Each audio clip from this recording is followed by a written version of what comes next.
Today's stream. Hope you're all doing well. Give me just a moment to pop on over to Discord and start broadcasting live there, just in case anybody would like to excuse me, like to drop by for co-commentary. Want to make that possibility for them. Welcome back to Pokemon Sword, a game I had a much better time with 2 days ago than I was expecting to. It's my first time, as I've said many times, playing Pokemon in a good long while, and we are having a fantastic run so far.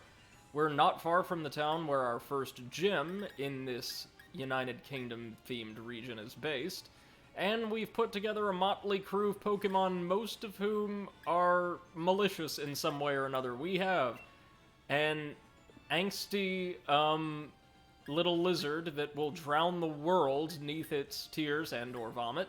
We've got a little bee destined to become a Vespiquen, a bug-based Pokemon that is, or bug-type Pokemon that's renowned for being quite strong, given how early you can get it. The world's most intimidating songbird. A fox that is either incredibly smug or incredibly, lecherous, based on that facial expression. Hey, MC and Spanners. Good to see y'all. Hope you're doing well. And yes, Spanners, I hope your connection is solid today, my man. We have an evil raccoon, and my personal favorite as far as style out of the Pokemon we have thus far, a glowing D20 bug that can destroy most opponents with its mind. I love this guy. So, we were out exploring this, the wild area, right? This big, wide-open space that serves as kind of a transitional area where you can find a lot of goodies and also fight, I think they're called, Gigantamax Pokemon here and there. This looks like a Nincada, doesn't it? I think we can fight this. Spanner says I always use the newest gen Pokemon in the first playthrough, and I love how Nicket's tail sweeps away footprints as it walks. Yes, that's right. That's what it does. This is the bug type from Gen 3, right? Yeah, God, look at that thing. And yes, Banner says Dynamax is the big ones, Gigantamax is specialized. Okay. I still don't get it, but I'm sure we'll see what that means in action later on. So this thing is ground type, meaning it may have an unpleasant time with Water Pulse, or Max Geyser in this case.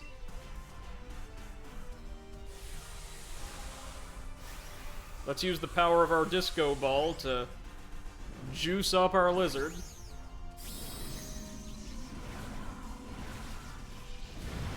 Seriously, these adorable little Pokemon as Kaiju never gets old. End 'em. Holy crap, look at that. We almost one-shot it. That's really impressive, honestly. And instead we blow it up, then we catch it. Sure.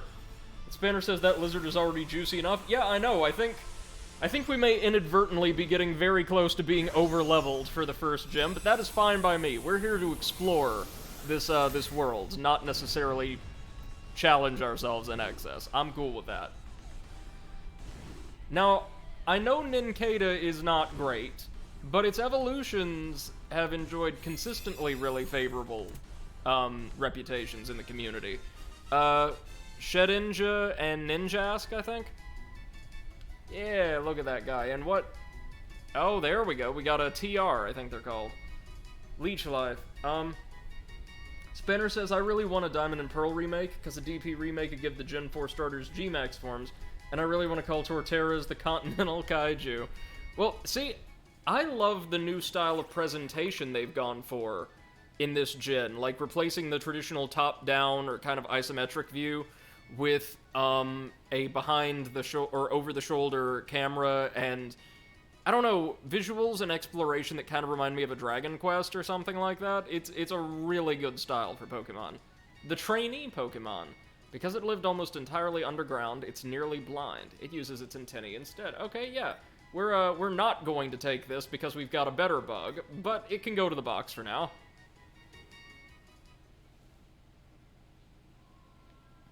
Now, apparently... Oh, Vulpix? Is that you? It is! Oh, aren't you precious? I'm not going to hit you with one of my water-based attacks because you'll probably die. Oh, the sunlight's harsh. That's in Vulpix's favor.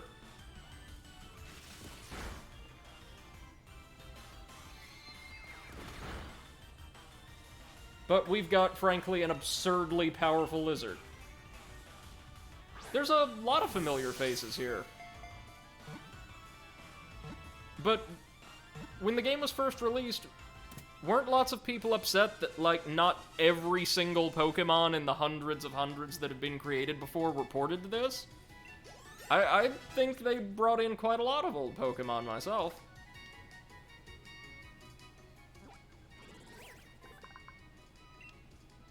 The Fox Pokemon.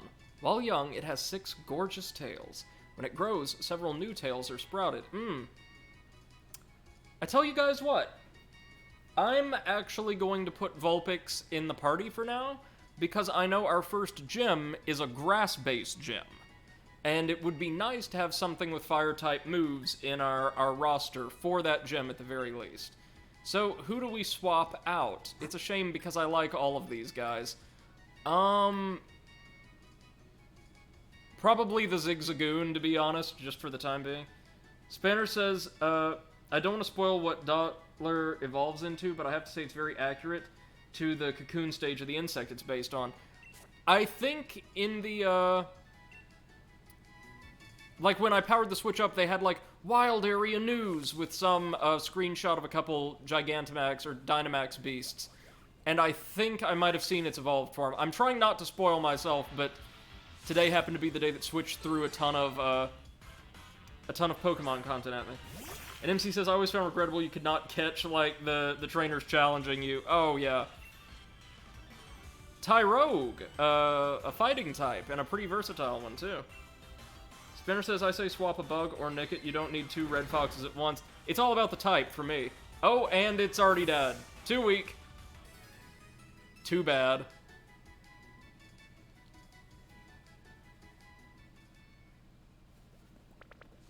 What else can we capture today? Metapod, we've already got one of those. Vulpix is everywhere now. Ah, can we challenge this lovely sort? Howdy. I've got all the finest ingredients. Oh no, you're just a vendor. Well, who cares then?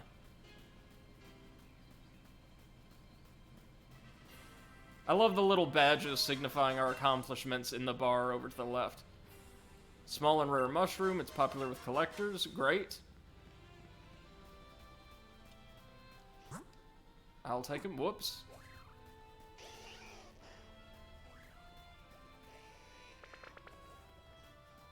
That's right, Vulpix, you better run.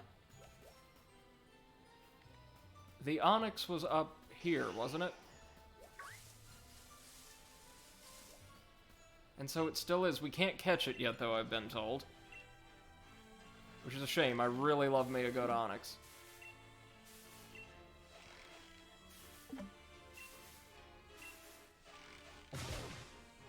Alright. We've been attacked by... Oh, it's just a squirrel. Okay. I was about to say, I want to just shake the tree as much as I can and see what happens. Okay, Drizzile, you know what to do. End it.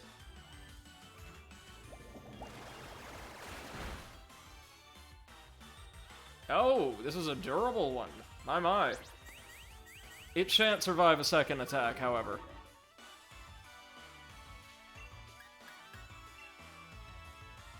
Spanner says, for heaven's sake, it's doing it again. Did the update not help? That's a shame, man.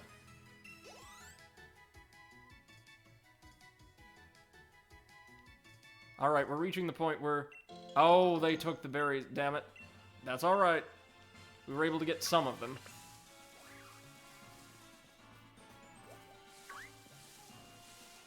Well, there's more of these little rabbits. We don't want any of them. Already got one, I should say. This is a pretty expansive little area, isn't it? Looks like there's something we can fight here, and are there any of those beams signifying, like, a special fight? The purple ones? Maybe not. Ground type. Is this Diglett? Is this Ultra Diglett? Oh god, yeah, we're fighting Diglett, alright.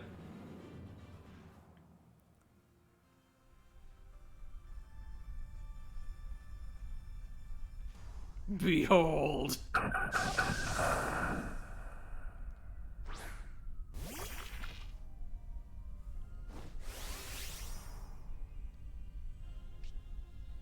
Well, time to end this with a single shot. Max Geyser. We're very fortunate to run into two at least partial ground types consecutively in these battles. As we saw last time, even with our Super Lizard, they can... these Dynamax Pokemon can take a real beating. Except when we have both stab and type advantages.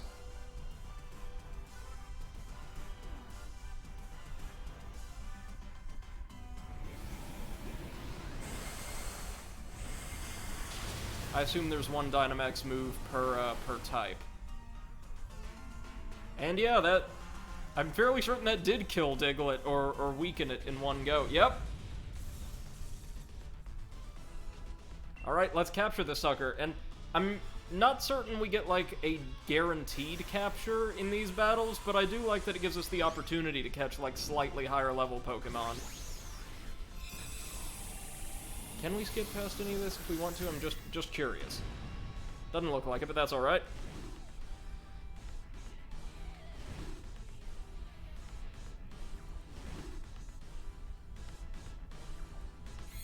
There we go.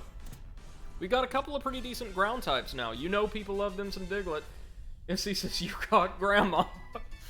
Oh dear. A drill run? What is this? Well, we'll find out. Some of these moves they've given us seem pretty cool.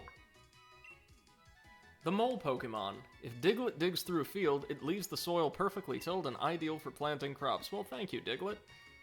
We're still sending you to the box for now, though. Now, we don't get any EXP from those battles, do we? It's a pity. Spanner says, every stream I've tried works except for yours? That's so strange. I don't know, MC, can you think of any reason why that might be? Oh, Baltoy. Baltoy's so cool, but there's no way that it would survive a hit from Drizzile. So, why don't we swap it out with, our Fox? The Fox has generally been pretty effective at weakening Pokemon up. We'll have to take a hit from it, but that's fine. By the way, welcome to the stream, one and all. I hope you guys are doing great today. MC says, I mean, I don't think it's video quality. No, it is not. I can promise you that. Accuracy fell, but we have some that are hardly affected by accuracy, right?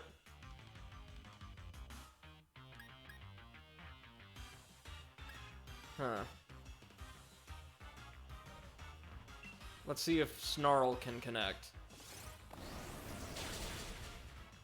Yes, it did! And it weakened it perfectly! Hey, Admiral Kirk, welcome to the stream. They say, Brady, what does the Fox say? Oh, no, well, not much of anything in this game. It just kind of stares at enemies with a hauntingly smug and/or, like, lecherous expression on its face. Always loved a good Baltoy back in the day.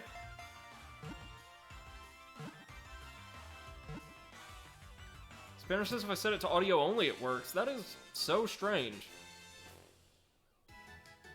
I doubt it could be like a server or a location-based issue. That's one more for the Pokedex. The Clay Doll Pokemon, Ground and Psychic. You know I love my Psychic types. It moves while spinning around on its single foot. Some Baltoy have been seen spinning on their heads. Great data, thank you, Rotom. We're still gonna send this one to the box for now. We've got everything we need for the gem already in our party, I think.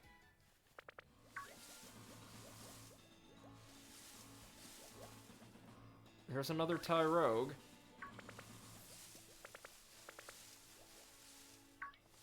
Which, I mean... Yeah, we probably want to go ahead and catch the Tyrogue. Hold on.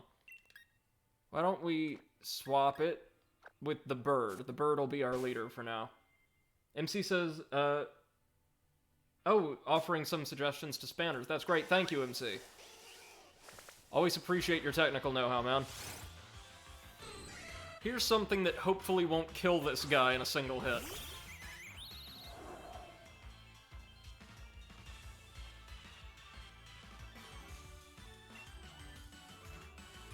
So Peck is super effective, Dark is not very effective. Fury Attack, what does that do? Okay. Fury Attack might do the job. Fake Out. Oh great, it flinched us. Let's try that again.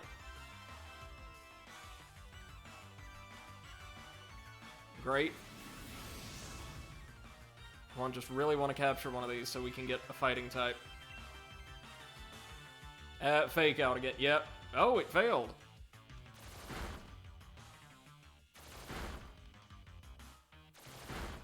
There we go. Very good. One more. Perfect. Perfect. Now this thing is ripe for the capture. Yo ho! Spanner says mobile doesn't have advanced in the setting page, and I've tried using my PC, but that was worse than my phone. That is so strange. Because it's happening across multiple devices. I've never heard of an issue like that. Which doesn't say much, but... We have Tyrogue, the Scuffle Pokemon, our first fighting type. It is always bursting with energy. To make itself stronger, it keeps on fighting even if it loses. Not always the best strategy in life, but it works here. MC says try to check on PC.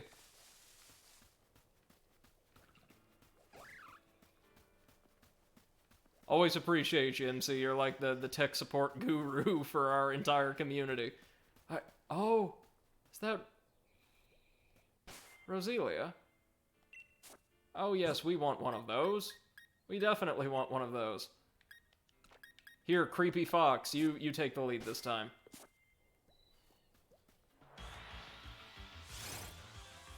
MC says, because it does sound like a buffering issue.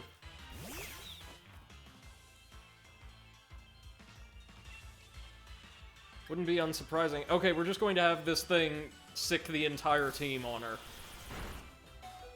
Oh, God! No, my fox!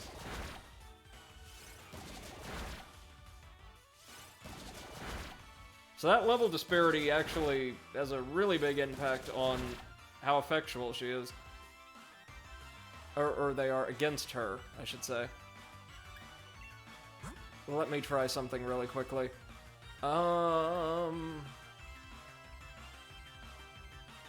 Drizzile, it's gonna take a super effective hit, but Drizzile at the very least can take it. This thing's higher level than I was expecting. We ought to get some good EXP from her.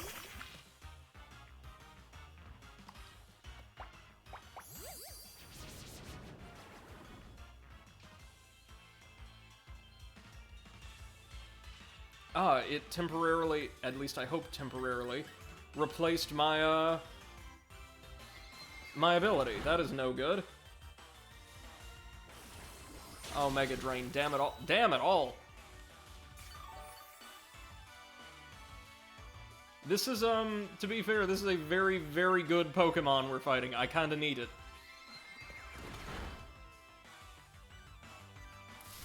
And we're dead. Drizzile, no!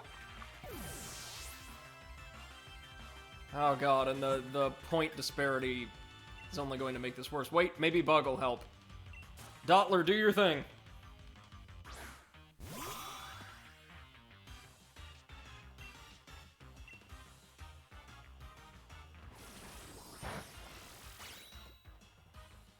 Yeah, she won't get anything back from that. But Struggle Bug should do some damage, right? Some.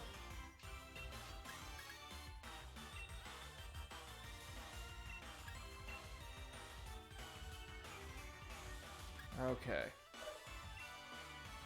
Guess we can try for a psychic attack next.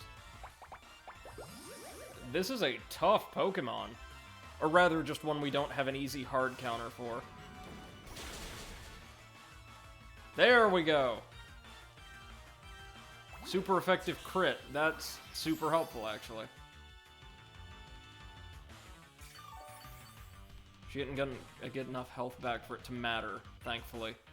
Okay, let's bring this fight to a decent end. Oh, God! Immediately. She killed Dot. What the hell? This one royal Pokemon is just running through my team.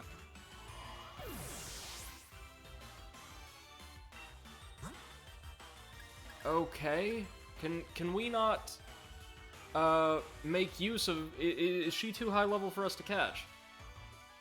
Well, that's alright. Let's just try to make this end.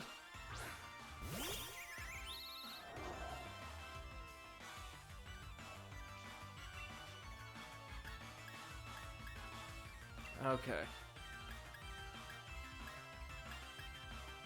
Let's try just pecking the thing down. Oh, God.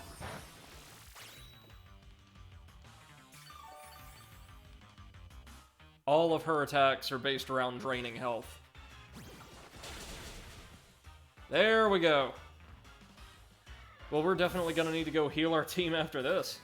Jesus Christ, that was rough. But a lot of Pokemon did gain levels. Rookidee gained a level, Combi, Nickit, and Vulpix. Do any of them get to evolve? Or gain new moves? No? Okay.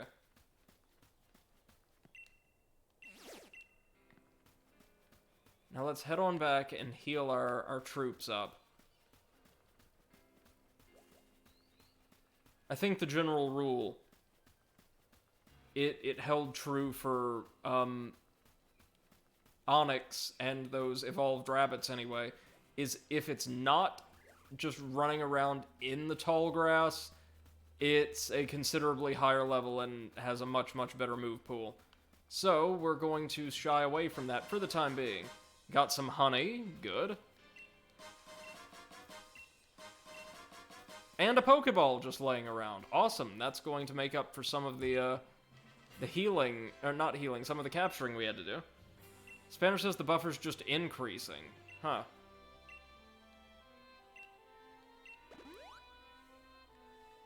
MC says I have around 2 to 3 seconds of buffering continually. Is it possible, guys, that it's something on my end, something that I'm doing? Is there anything I could do to maybe help?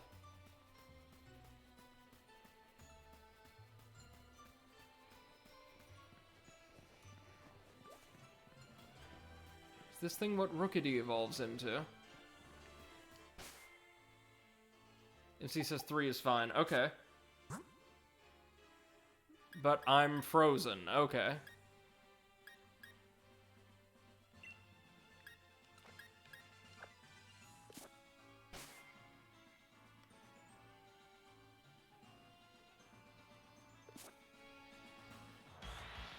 Oh wait, this is just the regular old pigeon Pokemon, isn't it? Yeah, Pidove. Playback rate? Oh, you're asking Spanners. Alright, I was about to say, I have no idea. Is this going to kill it, or... No. Good. Oh, that intimidating glare. Birds in the Pokemon universe must be terrifying, man, between this thing and Rookidee. All they know are intimidation tactics. Perfect. Another bird for the rookery.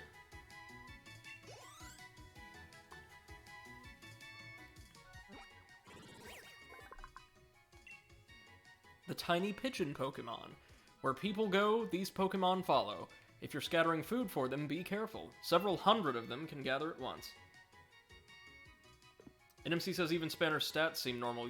This is very, very strange. You're absolutely right.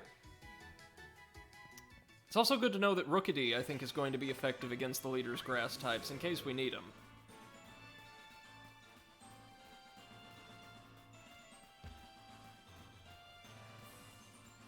Well, why don't we try actually heading out to that city now? But past the ruin over there. I'm interested in checking that out. We're not going to be fighting as many wild Pokemon.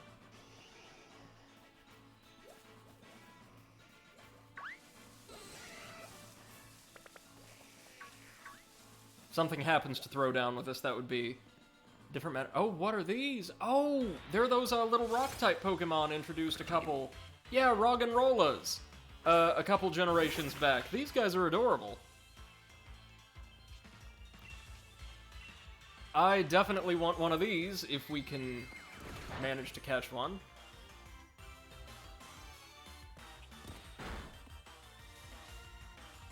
It's not very effective. That's good, though. That's what we want.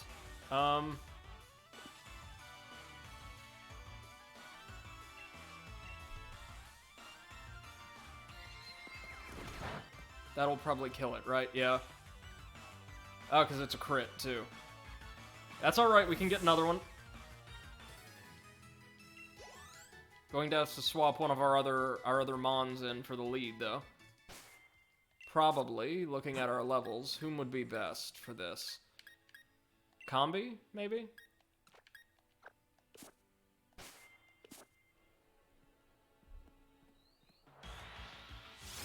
Because I really want one of these things. They can evolve into some pretty cool stuff, I believe. And they've just gotten an adorable little design.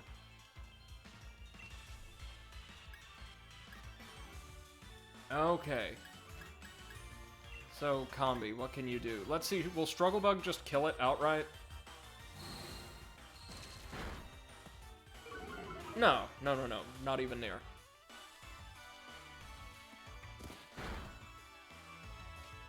And it's not super tough. As long as Struggle Bug doesn't crit, we should be fine. Perfect. It's prime for the capture. Pardon all you like, sis. We got this one.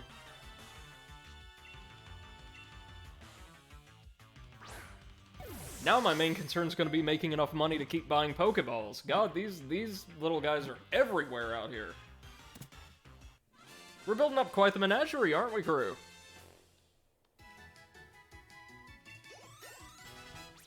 So Combi gained a level from that. Awesome. It's already pretty useful in its default form, but I'm really looking forward to getting that Vespiquen. This is the Mantle Pokemon. It's as hard as steel, but apparently a long soak in water will cause it to soften a bit. Oh, it is just so cute. Looks like it could be an enemy from an old school, like, very early 3D game, right? Unfortunately, we're sending it to the box for now because we've got our team. Has an Everstone.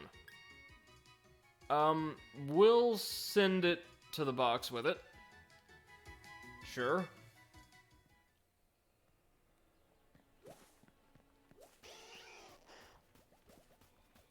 Kirk says, now you just need Captain Pike and your menagerie will be complete. Yeah. Yeah, we've got quite the assortment. Great episode, by the way. Or, sorry, episodes. The menagerie... Was that Star Trek's first ever two-parter? I say two-parter. It was more of a clip show integrating footage from the pilot, but still.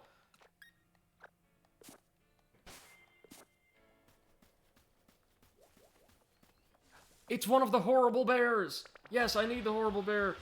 MC says, could be something to do on the stream side. What could I do? What could I do to fix this? Kirk says, first and only for TOS. That's right, I thought. I couldn't think of any others.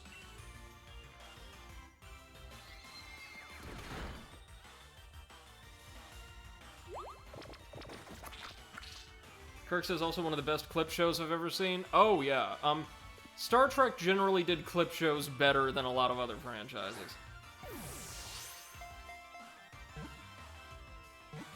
Which isn't necessarily to say well, but, like, just not terribly more often than not. Pancham is adorable and turns into a downright terrifying giant Yakuza bear. We're probably going to take that one with us just as quickly as we can. The playful Pokemon, yeah, quote-unquote playful. It chooses a Pangoro as its master, then imitates its master's actions. This is how it learns to battle and hunt for prey. Oh, it's just so cute. Yeah, we're gonna send that little guy to the box. It's also the most active you will ever see a panda.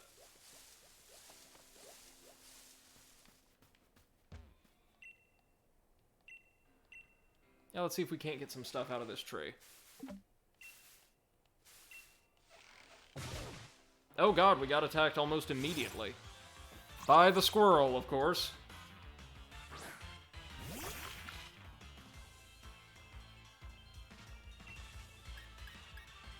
Well, we know how to do this. Drizzile, end it. Ooh, if you can. Durable little sucker. Admiral Kirk says especially brilliant because the cage was unaired, so all the pilot material was new to the audience at the time. And I think they still did a great job setting it up. They did. They really did. And if I had seen it for the first time without having seen the cage beforehand, I think I would have appreciated it as just a great all-around episode of Star Trek, like, bereft of context.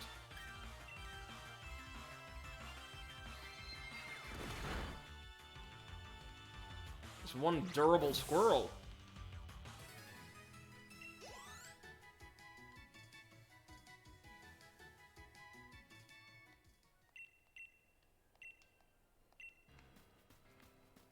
Damn, squirrels just always making everything worse here. Ah, the Dappled Grove, eh? Yeah, I will take your brilliant find. Pearls! Yeah, those are worth a little bit of that W we drained out of those dens. A rather small pearl that has a very nice silvery sheen to it can be sold to shops. Okay, that'll keep us in Pokeballs for a while. It's raining. This is the ideal environment for our troops. NC says, just learned you can add someone as an editor to edit your Twitch settings. Would you care for me to do so? Oh, it's raining and there's a lightning storm. Perfect. Yeah, but it's friggin' oddish. Lots of grass types around here, in fact.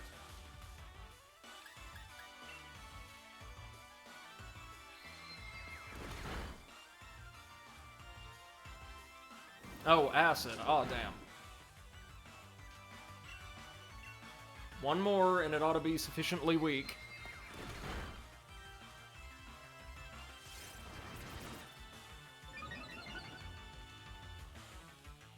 Okay, and we have got to take this thing down now.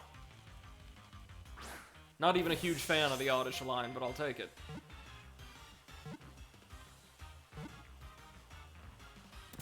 There we go.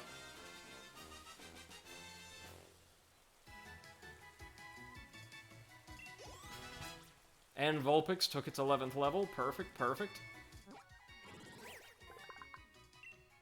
The Weed Pokemon. Oh, it's Grass Poison, that's right. If exposed to moonlight, it starts to move. It roams far and wide at night to scatter its seeds. It's meant to be like a Mandragora, right? The most adorable little Mandragora. MC, hold on. I will see if I can't add you as a Twitch editor. One moment. Oh, yikes. We immediately get thrust into battle against what in the hell is this? Some kind of levitating tadpole critter.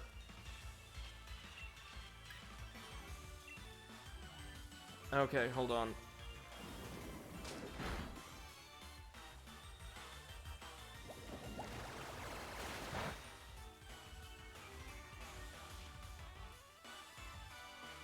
Alright, MC, there you go. You are now also my editor. Emerald Kirk says, I'm really looking forward to Strange New Worlds.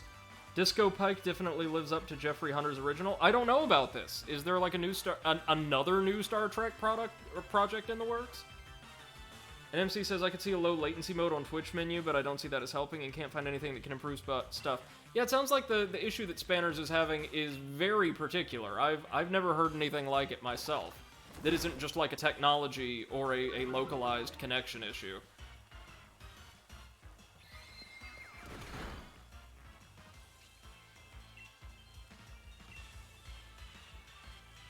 Yeah, Spanners, I'm sorry. It's like we don't know what's going on. Are we gonna get this temple, though? Yeah! Good. Oh, this better be worth it. I'd assume it's a water type as well.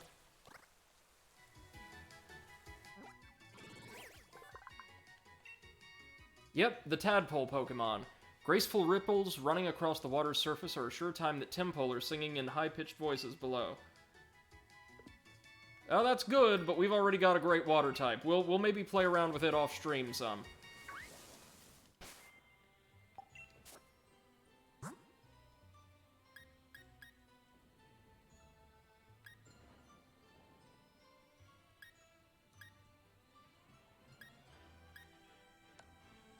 There's some beautiful music in this game, isn't there? I'm really impressed with the soundtrack, I gotta say.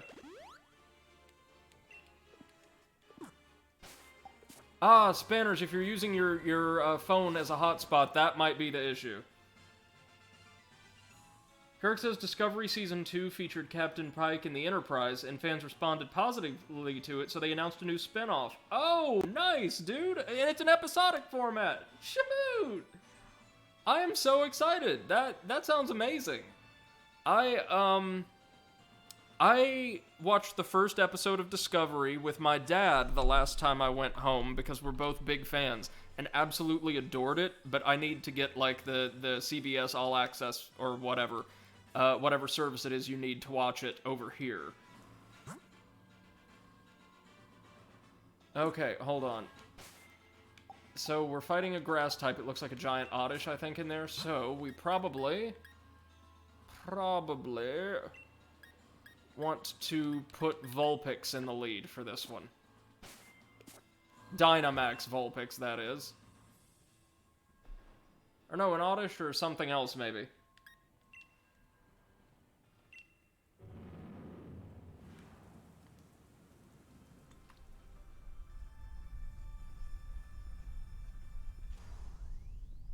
Oh, it's Seedot.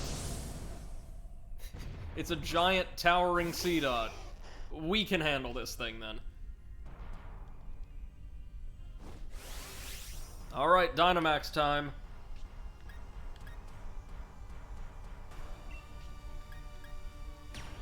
Max Flare, let's do it.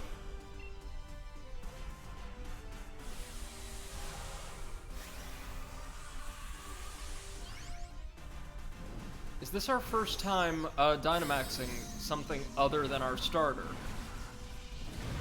Oh, look at that. Isn't it brilliant?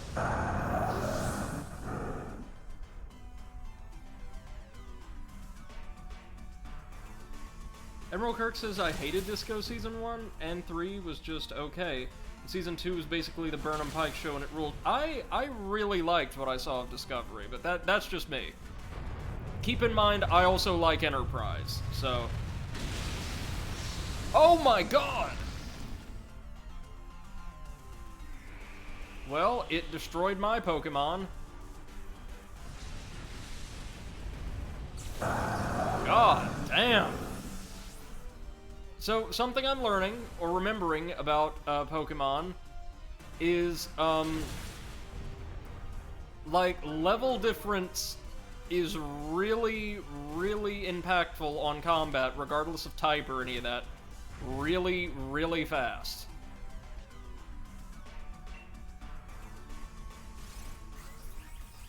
Let's hope our allies can handle this.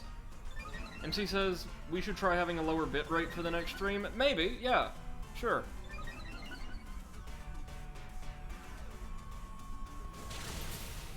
Alright guys, end this thing for us.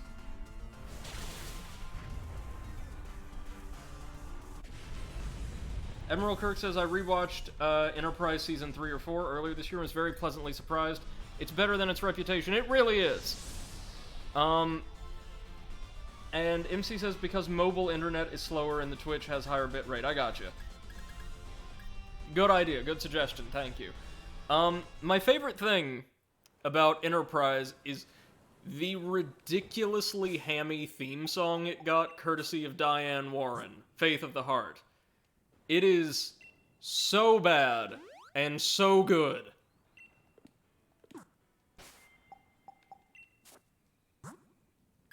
Originally performed for a film score by Rod Stewart, I think. Admiral Kirk says, I can't believe I forgot about the time that RoboCop threatened the Federation with his Martian death ray. Some of the episodic series plots were just so good. You can have more fun with a relative one-off than you can with, a more serious continuous story, I think. Oh god, is that the giant, adorable bear that will definitely beat you into paste? MCS, are you using OBS? No, I'm using Streamlab. Well, yeah, Streamlab's OBS. Sorry. But not just like the OBS application itself. Oh god, look at that thing. That bear is terrifying. Bearifying. Let's just collect all the W we can. Hey, that is Shift Tree, I think. We are staying away. Admiral Kirk says, have you seen the thing where they replaced the Enterprise theme song with the Perfect Strangers theme? It's so good. No, I have not. Oh, hello. Pokey chest. What is this? Is that one of those mushrooms? Or no, a white herb. It'll restore any lowered stat in battle only once. Okay. Well, that's help. Ghastly! Yes, yes, yes, yes, yes. I want one. Ghastly, Duskull, Drifloon. Now we've got the good stuff. A very strong-looking Ghastly. How strong is very strong? Oh my god. Cheese it. We couldn't run? Oh, thank you, Admiral Kirk. Jesus Christ, that thing was 30, level 30. Duskull, are you of a reasonable level? Nope. Okay, so all the Pokemon around this ruined tower have levels that have been jacked through the roof. Okay. Okay, this is good to know. And I assume the ghostly Pokemon are surrounding the ruined tower for a reason. Psychic type, huh? Small psychic type. Yeah. I think I'm gonna stay away from this while we're in this area. This area does not have Pokemon that I want to screw with. There's some kind of pit inside the tower, like a mini dungeon or something. Westlake Axwell, this might be a little bit more our speed. Oh, hello there, Quagsire. Does that mean there are Wobbuffet and the like nearby?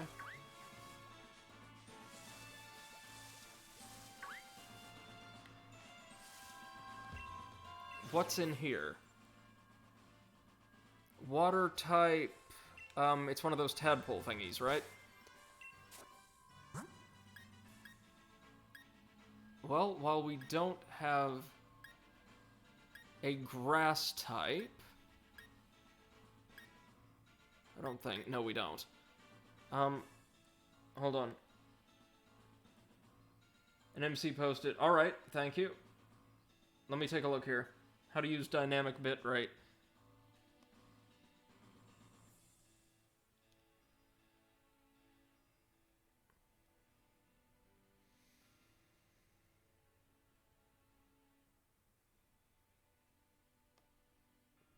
Okay. Hold on, I should be able to try this right now, in fact.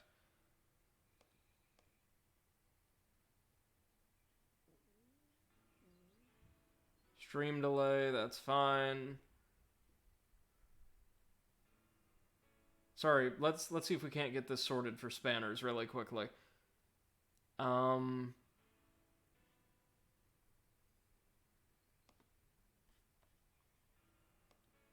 There we go.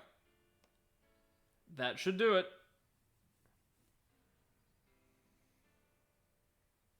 Dynamic bitrate might be our solution here. Try that.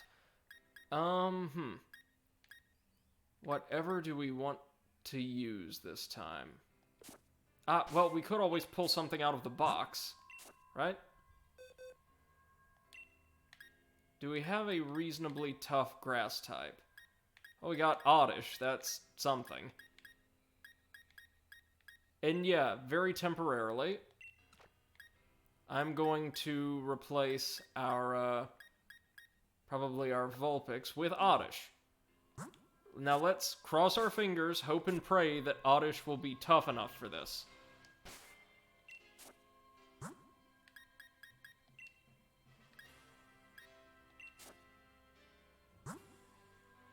We'll go ahead and top it up. Good, that'll do. And let's hope Oddish doesn't get steamrolled like Vulpix did. No, we don't want to invite others, my bad. There we go. The NPC assistants are not bad, I have to say. And we're almost to the city, just a stone's throw from the gates. Oh, look at that. So adorable, even when they could crush entire city blocks beneath their mass. Let's do this.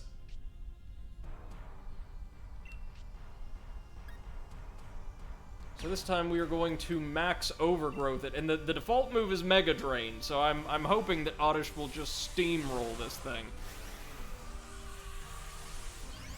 Alright, by the power of disco!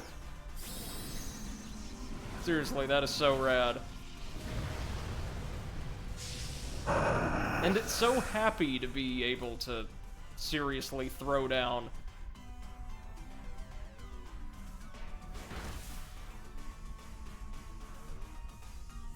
Okay, Temple seems relatively weak, actually. Oh, there goes one of the Karate Muppets.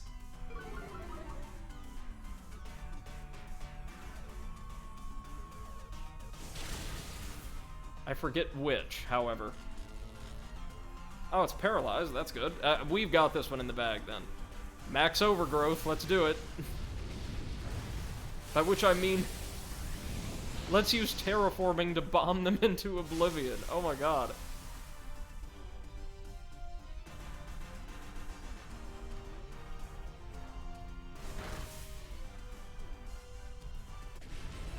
And we don't need to catch this one since we've already got one. We're gonna save our Pokeballs for novel Pokemon.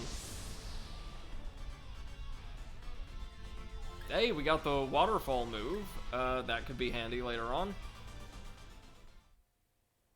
fact, it could be handy now. Hold on. What does this move do? It might be better than our water gun.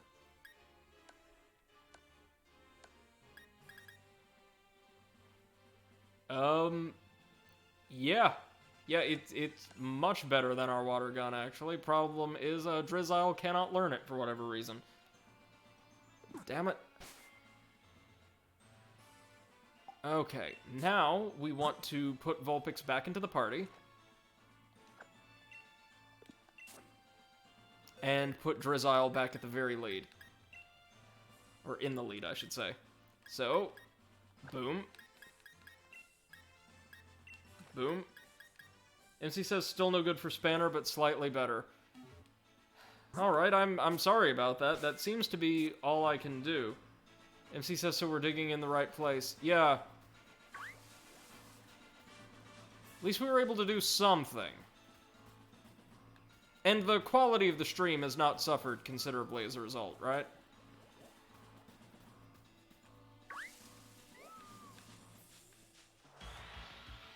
Whatever is this? Oh, it's just another Oddish.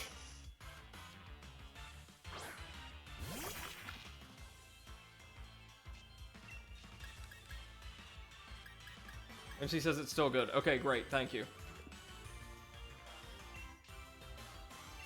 We're just a stone's throw from a Poke Center, so I'm gonna try to slug this one out. Acid is not bad, it's just a standard poison move. It crits, though, of course it does.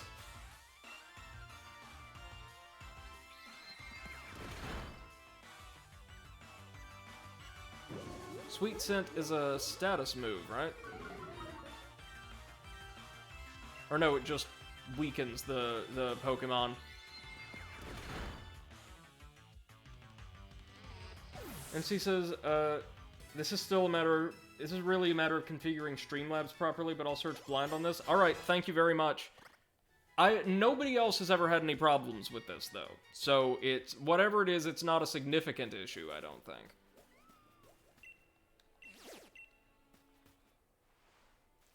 You found a note. The wild area is overflowing with a special sort of energy measured in watts. Oh, that's what those are. You can gather watts yourself from glowing Pokemon dens and glowing Pokemon in the wild.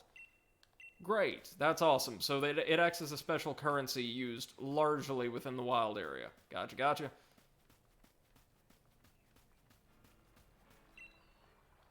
Let's go fishing for an aquatic Pokemon. Yes! It's Magikarp. You know we've got to get a Magikarp.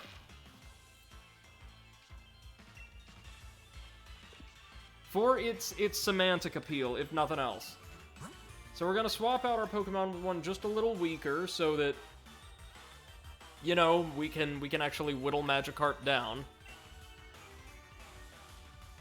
MC says, my best guess is Spanner has a bad connection, and all the other streamers have their config well adjusted. Right, to automatically make adjustments if viewers have poor connections. Gotcha. Oh, Splash. The most dangerous move in Pokemon. Alright, let's just quick attack this thing until it gets weak enough. Vulpix, do your thing. I take it back, Dynamax ain't nothing. This is the War of the Titans right here.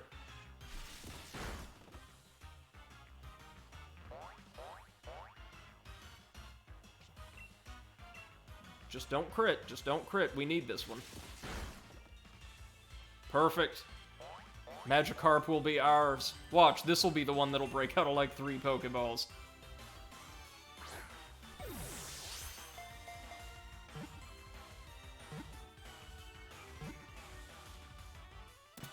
Excellent.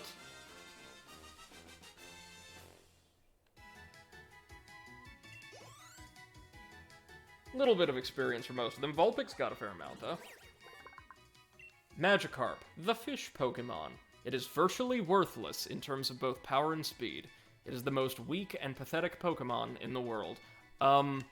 Sorry, Love Disc would like to have a word, thank you. We'll send it to the box for now, but we will definitely be adding Magikarp to the party later on to, guide it gently towards its evolution. A revive, okay.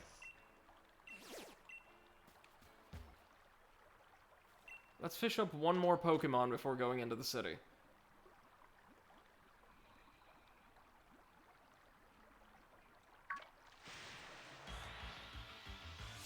Oh, it's just another Magikarp. Whatever. Send it to the Shadow Realm, Drizzile. Eclipse's suggestion to teach my main Pokemon Swift has been extremely beneficial. Because its base melee attack can just eviscerate most opposition now. Nickit hit level 15, that's pretty cool. Saw Goldeen swimming out there. I have a feeling... Oh no, we'll learn Surf or something later on, right? And be able to explore bodies of water. Are these just merchants? You've just taken your first step into the world of camping. People call me the Camping King. I can help you out with all your camping needs. He's very unpopular on Call of Duty servers. Remember, everyone starts out as a rookie. If you've got any questions about camping, feel free to ask me. Yeah, I'd like to change my tent color.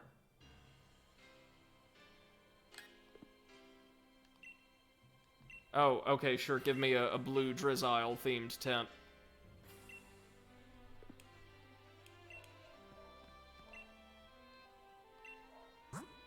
Okay, so this guy sells stuff in exchange for watts. So TRs, these one-use move tutor items. Also quick balls for dirt cheap.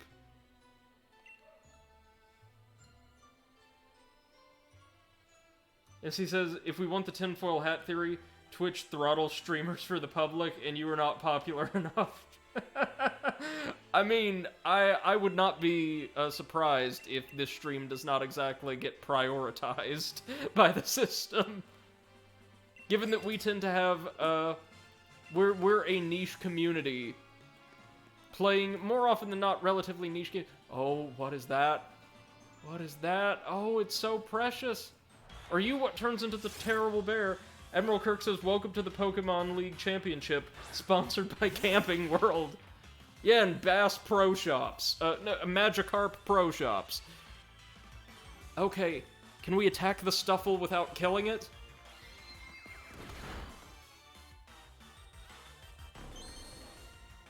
Oh yeah, you know this thing's intimidating. Its evolved form really is, though. Let's go ahead and try using one of our quick balls. If it doesn't work, it's got too much health, and we'll just have to whittle it down with another Pokemon. Ah, damn it. Yeah.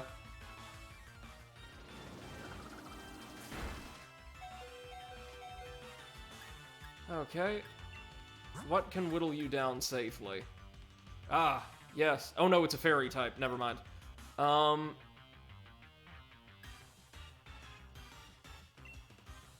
The death bug. Go, Dottler! Roll a nat 20!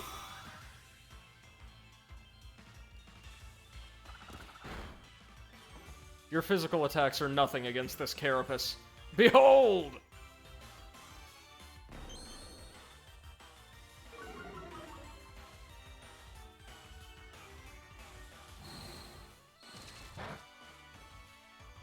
It's not very effective. Good, that's what we want. We want not very effective. Baby doll. Oh my god. Those are like Esper eyes. What are you talking about? That's terrifying.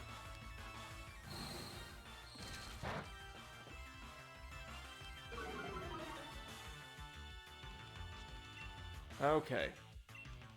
Let's try this again. With the original recipe Pokeball this time.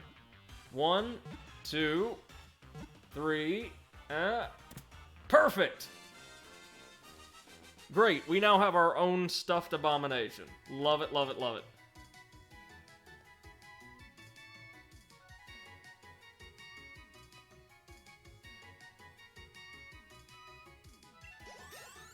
Ooh, 3 level ups. That's pretty good. Okay, let's see what we can do here, crew. So Rookity wants to learn the move Pluck, which steals and consumes an enemy's berry if it's holding one. That's pretty good. Let me see. Power Trip and Hone Claws. I'm thinking we might want to replace Power Trip with this. Just a second stab move. Yeah. For the time being, anyway. Does that mean Rookity's going to evolve sometime soon? Oh, Vulpix wants to learn a new move, sure. Spite? Really?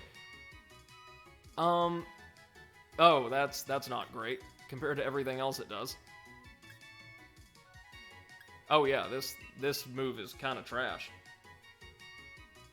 Hey Eclipse, welcome to the stream. MC says with the editor status, I can now update the stream title and game, so if you do swaps, feel free to ask. Thank you, man, I really appreciate that. Hey Eclipse, we're getting ready to enter into the city. We've been running around capturing all the Pokemon in the world first, and we just got a little stuffed abomination. The flailing Pokemon. That's right, it's a fighting type. Its fluffy fur is a delight to pet, but carelessly reaching out to touch this Pokemon could result in painful retaliation. To the box with thee. We also caught a Vulpix that I've just been training up, in case we need it in the gym. Just a moment, crew, I'm going to go grab a drink, and then we'll head on into the city proper. We've got 3 or 4 more hours of stream tonight. I'm having a great time with Pokemon, so don't want it to end. Hold on, 1 minute. 1 minute. Sorry, I also have to go start my car because the battery's going to need some juice.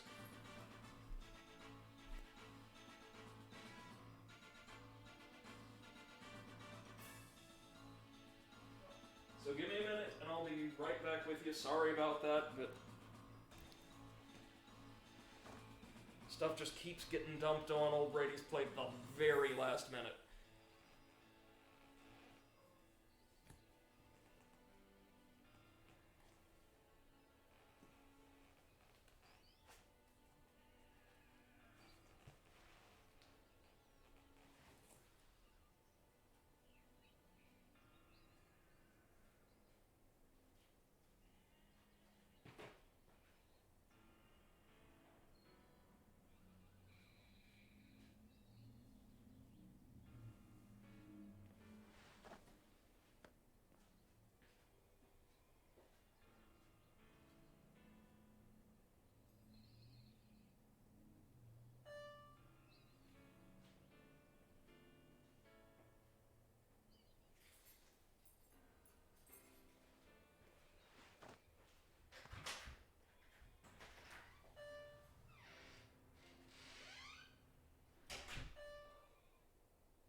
folks. I'm back. I'm sorry about that. I am, but just got the notification my car's battery needed to charge. Since I don't drive anywhere at all at the moment.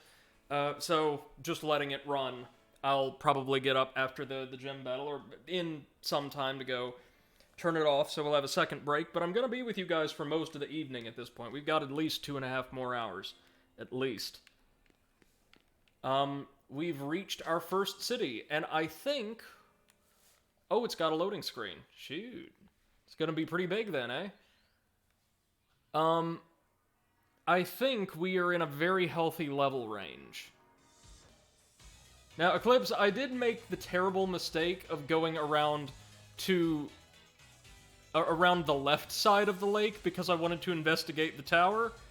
Turns out it's loaded to the brim with high-level ghost Pokemon, so we ran like hell. But we collected a ton of different Pokemon.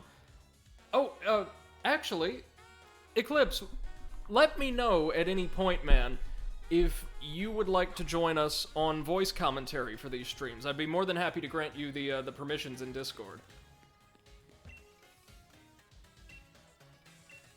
So there's, in the heart of industrial London, I suppose, there's what passes for, like, the Elite Fours building. I noticed, like, the banners of every gym, situated everywhere around the factory. Alright, Eclipse, yeah, hold on, let me get you those permissions right quick.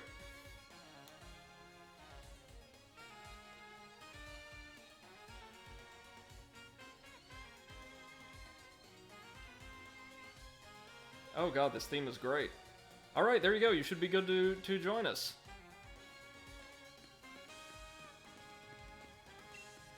Welcome to the city of Modestoke, an industrial city studded with steam-powered marvels of modern engineering. Oh, and Sonia beat us here, somehow. Hello, can you hear me? Hey, yeah, Eclipse, we can hear you, man. Can everyone... I imagine everyone on stream can. Ladies and gentlemen, welcome Eclipsite to the stream. Pokemon expert and Dark Souls challenge run aficionado. Yep, I have you up on the Discord just so I can see it a bit quicker. Awesome. Fantastic. You will be able to see before long we collected probably too many Pokemon in the wild area. I don't know if there's so much thing as too many Pokemon in a Pokemon game. Well, a lot of them are... I mean, of course, I capture anything new I see, but a lot of them look like they're not going to be terribly viable. Yeah, that is true. Like, you will kind of have to pick and choose eventually. I did get a Roggenrola. And I know they're quite good. They are? You have to trade them for the final evil, though. Really? Ah, shit. Which I could help you with, though. Ah, thank you, my friend. We may have to do that. I think they evolve at level 30, so you're okay. Alright, so we're preparing for the opening ceremony of this. They really are taking the football metaphor. There's going to be like an opening ceremony for the season, I suppose? Yeah. Hmm. Yeah, they take the football metaphor so seriously. Like, it is all in. It's amazing. I don't know about you guys, Eclipse in chat, but I like the language and the symbolism of Pokemon as a closer to real life competitive sport. Like, there's an organizational structure and, like, proper competitions instead of, yes, 8-year-old child, just wander around until you beat up enough adults' pets to be considered an expert. So we got... You're not wrong. You're not wrong. We've got our league card. There we go. Pokemon of up to level 20 will listen to our requests. Alright. And I think that's also how... I could be wrong, but I think that's how many... that's how high level you can catch in the wild area as well. Mm-hmm. Yes. Even though I did come across a level 15 Roselia that I just could not do anything with. Oh wait, hold on. Real quick, since you just joined us, I probably should show you our box with our full repertoire of Pokemon. This is what we've got so far. Of course. You have the old Carper. Oh, no, of course. We have to get the meme Pokemon. Yes. This Pokemon's useless. Then you evolves. The only ones here I'm not super familiar with to some extent or another are Pidove, which I think was like the regular Birdmon of, was it 5th generation? Yes, 5th gen. And isn't super great, if I recall. It's generic and it doesn't have anything that makes it stand out. Panchim, which That's much is better. pretty good, I think. Mm-hmm. Especially when it evolves. And this thing.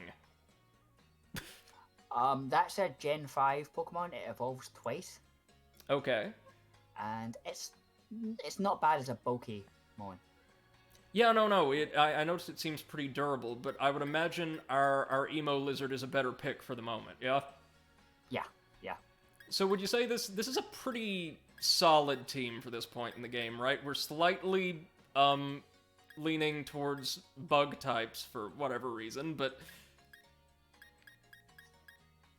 Yeah, but they're different bug types. yes, and one of them is about to become an absolute shit wrecker in a few levels, isn't it? Yeah. Vulpix is something I picked just for the gym. I'm assuming it'll come in handy. It will come in handy for the gym, yes. And I can't remember when you get the Firestone in this game. Well, I know we get one, but it's really late game, so I don't think it'll be evolving anytime soon. I think, was it Roggenrola that had a held item? The Everstone. Is that significant? It stops Pokemon evolving. Oh, well then yeah, you just stay in the box then. We do not need that anywhere near our inventory. It's useful for other things, like competitive Pokemon. Right, like if you want, say, an insanely high-leveled Pikachu or something like that. Kind of. What it also does is when you're breeding Pokemon, if you want a specific nature to pass down, you have a Pokemon of that nature hold the Everstone, and it always passes down the nature. Oh, I see. So it's about not just evolutionary... Well, in every sense of the term, it's about evolutionary stasis. Yeah. Oh, that's cool. It keeps things the same, which I think is... I've never thought of that before. It's really cool. Yeah, So, it keeps things the same. out of what you're seeing here, Eclipse, is there anything in the box that I'm just a fool for not including on this team in favor of something that's already slotted in? Like, just something that far and away needs to be here? Zigzagoon will be much better than Nickit in the late game. Okay. Does it evolve? Does the fox evolve at any point? Yes, I think it's 22. Okay, Maybe so 25. I want to keep it around long enough to see its Evo, Yeah. and then I'm probably going to slot Zigzagoon in. Or I might do for Vulpix after the gym. What I saw someone do, which I did quite like, I find interesting, was you know how you get candies from the raid dens? Yeah. What he did was he basically said, you stay in the party unless I really like you or until you evolve, and then I swap you out and candy the next Pokemon up to your level. Oh, and then cool. use that for a bit. So it'd be easier to rotate them out constantly. Yeah, we could use some of those. I'm hesitant to do so early on in the game because I don't want to just, like, break our Mons. I would only really use, if you don't want to break the Mons, I would use them to bring them up to the level of the Mon you're switching. Yes. I love that. It's a great quality of life measure, I think. It takes away the grinding, but if you don't want to break the game, you don't have to. I have to say, I love this design so much. It's like London as represented in Assassin's Creed Syndicate, like this kind of over-the-top version of a vaguely historically accurate industrial-era London, as filtered through the lens of a Saturday morning cartoon. Yeah, it's 1870s London in Pokemon. Yeah, and it's kind of gorgeous, really. Yeah. I see both a salon and a boutique. We're definitely stopping there. Ceremonies being held at Motostoke Stadium. I assume it's this game's equivalent of the Elite Four's arena. Yes. There's not been like a proper, was it Victory Way or Champions Road in the past couple of gens?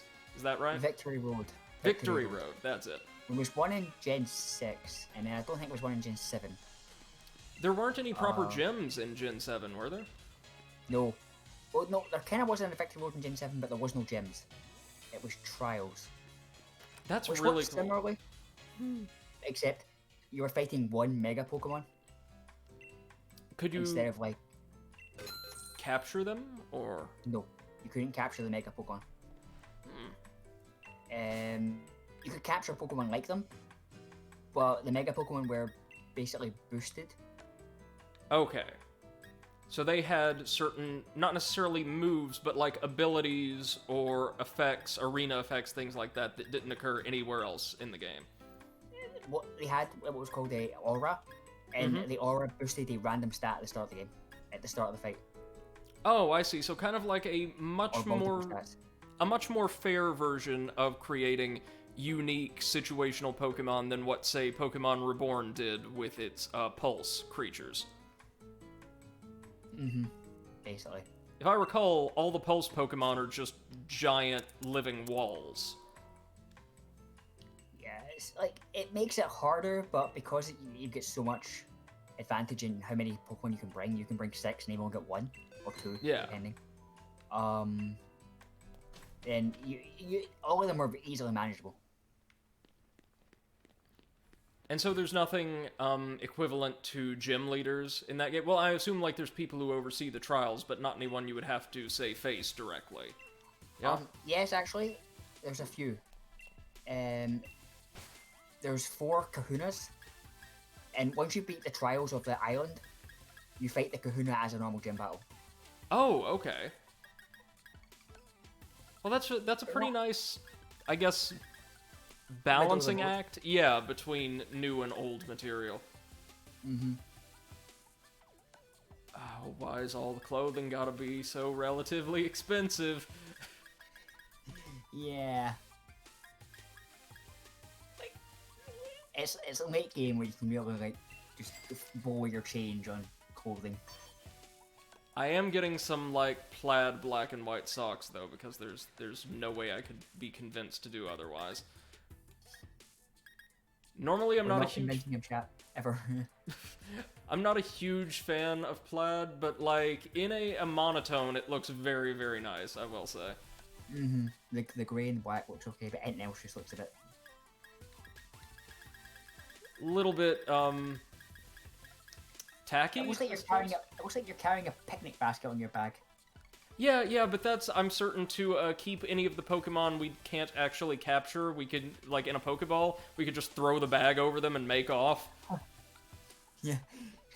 Are you small enough? Right, in my bag. And in this world, most Pokemon are small enough, apparently. Yeah. Although some of them are also really heavy. Well, yeah, I've noticed several Pokemon seem to be much larger than Charizard. Like, the rabbits, the kind of paunchy, middle-aged rabbits, are not much smaller than Charizard. Yeah. Like, Charizard's size is a bit of a... It's like, really? Is that small? Like, Onyx seems to be slightly smaller than its standard canonical size, too, isn't it? Well, here's the funny thing. Like, Onyx in the games is 28 feet. Right. In the shows, it's about 40 feet. Yeah, that's true. It takes up, or it reaches floor to ceiling in Brock's really spacious gym, right? Yeah, like, same with Gyarados. Gyarados is 21 feet. In the shows, it's also about 40. Well, then they're both much, much smaller than even their canonical size in modern games, anyway. Well, you know, first thing we're going Wait for. till we see Wailord. Oh, God. Well, yeah, Wailord is like one of the largest Pokemon, right? Or at least out of the original couple of gens. Out of the original couple of gens, it might have been eclipsed. Haha, pun on my name. The Eldritch Abominations introduced in either Gen 6 or Gen 7 were much larger than everything else, right? Not necessarily. There was one that was, like, tiny. Oh, shoot. Like a foot tall. Or, like, an inch tall. It was either one or the other. And it was like an origami Pokemon. That's right! I just remember seeing the Bog Leech reviews of those things and thinking they were so cool. Yeah, some of them are huge, and some of them are huge. And some of them... I don't think they ever got to Wayward size. I think they were like 15 feet or something. But some of the Pokemon in this gen, which I'm saying nothing else. Wayward looks tiny. Yeah, no, a lot of the Pokemon... It's not necessarily that all the Pokemon look smaller. That doesn't seem to be my experience so far. It's that their sizes have been made relatively homogeneous. Yeah. I assume a lot of that is for the purposes of, say, being able to identify them in the wild area or on routes, since they appear as full models instead of just random encounters, but... Mm-hmm. Oh, do we want to battle? Yeah, sure. You'll get rinsed. Oh, is this a high-level challenge? Yeah, you'll get rinsed. I take it Motostoke is designed, and a lot of its content is balanced for not necessarily end-game, but late-game, right? Motostoke is the 3rd gym area. This is, according to the people inside, Mr. Kabu's gym? Yeah, he's the 3rd gym. Alright. You come back, you do a look around. We got a TR that is okay, I guess. One of my friends was doing a Soul Link, which is where 2 people are going through the game together, and their teams are linked. Ooh, cool. So if one Pokemon in one team faints, the corresponding Pokemon in the other team has to faint too. Oh, yikes. And so he fought that battle too early and wiped his entire team. Jesus. He lost the Soul Link. So can you challenge the gyms in effectively any order you want, as long as you can reach them? No. Okay. They do. There's some gyms in earlier gens you can kind of flip around, but in this one there's a set order. I gotcha.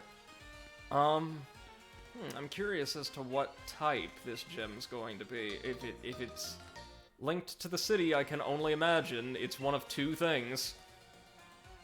Oh, earbuds that allow us to control the volume of various sounds. That's lovely. If we never want to hear a Pokemon cry again because we're some kind of monster, we don't have to. Yeah, I'm not sure why that's not just in the options to begin with. Right.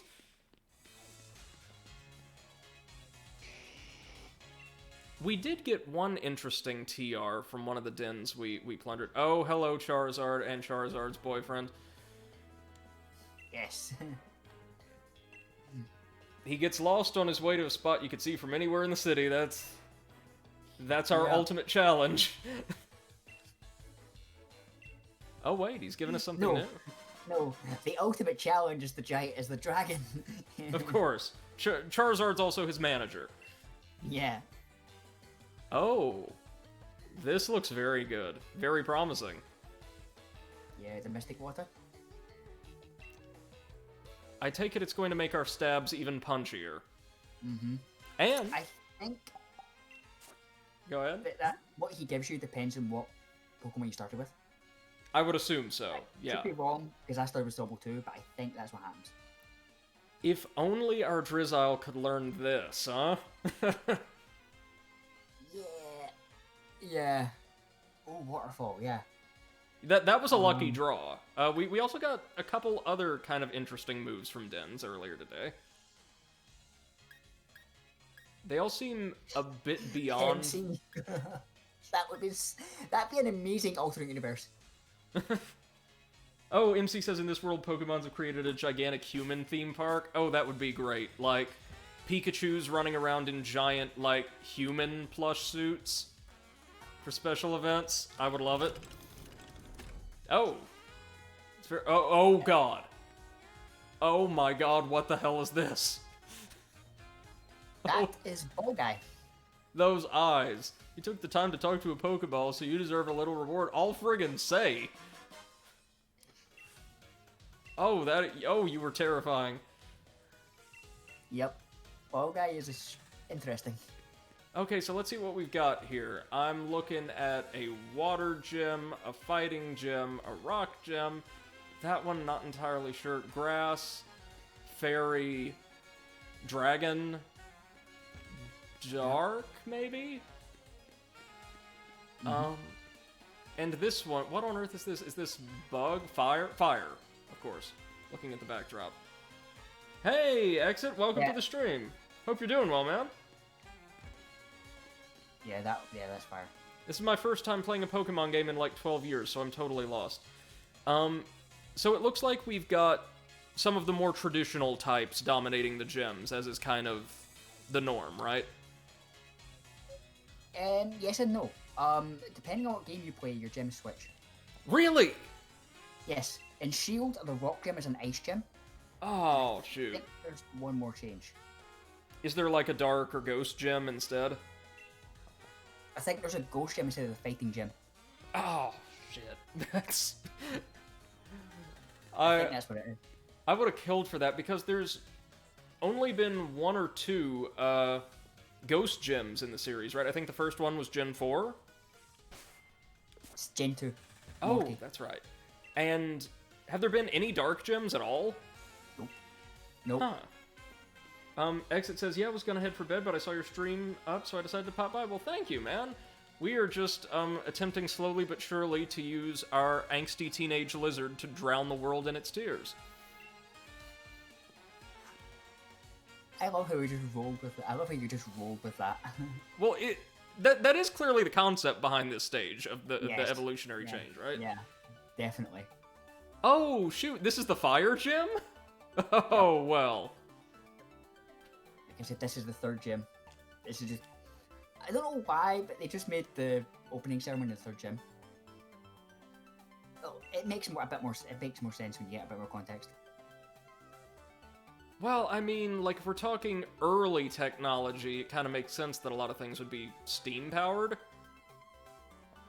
Oh, dear, this person's got quite a sense of dress and hopefully an entire holster full of Wooloo. Exit says, still isn't the weirdest thing I've heard you say on stream. Oh, brother, I know it's not. I know it's Not even not. close. We go some interesting places on these streams.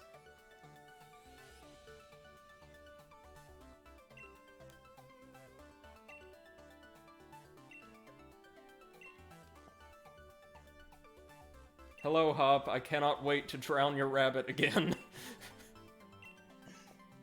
Drown him. Drown him in your tears. Well, with our starter, I would imagine this gym's gonna be significantly easier when we do roll around for it. Ah, preferred number. I didn't have any difficulties.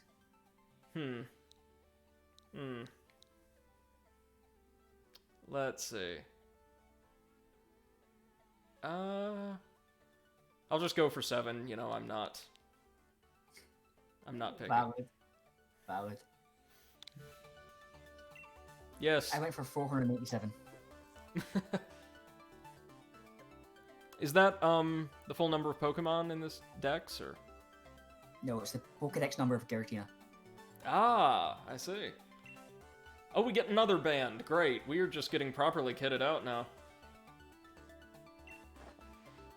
We'll take all the bands. We're going to have, like, several in-universe brand deals by the time this is over, aren't we? So, It is the football way. in Galar, do, like, residents just end up destroying half the town every time a challenger passes a gym's, test? Or how does this work? Like, I know, one of the few things I know is the team, the villainous organization in this game is based on, like, football hooligans, right? Yeah, pretty much. Oh, hello, little Galar Pikachu, or Pikachu-like? It's the Pikachu clone of this gen, yes. Of course it is. It always won. Hello, plot-relevant character. We'll get to you in time. Okay, so now we're heading towards Route 3. Meaning we spend absolutely no time in the town unless we want to get just wiped. Oh. Yeah. They want you to come back here, which is... Oh, rather they're going to lead us over.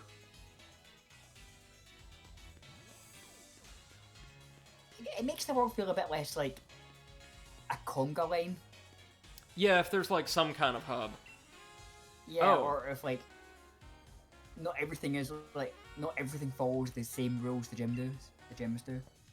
And I do honestly kind of appreciate that. I like the introduction of the wild area for the same reason. It feels, even though it's not necessarily, it makes the world feel less linear. Yeah. Most of the companies here in Galar are owned by Chairman Rose. That can't possibly lead anywhere bad, right? Well, what could possibly go wrong? It's not like I'm living in a gigantic case study of why that's a bad idea. Oh gosh, you're not even wrong, are you? Wow. Yeah. Pokemon just got political. Yes, of course. I know, I don't know the context. I mean, I'm all but certain he's going to turn out to be antagonistic in some extent, but I do know we get to fight the chairman at some point, and I'm expecting all of his Pokemon to be gold-plated. Or wearing little suits. You know, if Pokemon were more customizable, that'd be actually kind of fun. Yeah, if you had, like, little accessories or skins you could equip on them. They did have in Gen 4, kind of. Really? Mm-hmm. You had ball seals, which meant that when you threw them out, there was different effects. Like blue fire effects, Ooh, stars. Cool. Oh, yeah, I think I remember that. Barely, from my time with Pokemon Pearl. I had a lot of fun with that. So I take it this is the in-universe equivalent of Arthurian legend we're getting right now? Mm-hmm. I think so. And there's his sword and his shield, or his two wolves.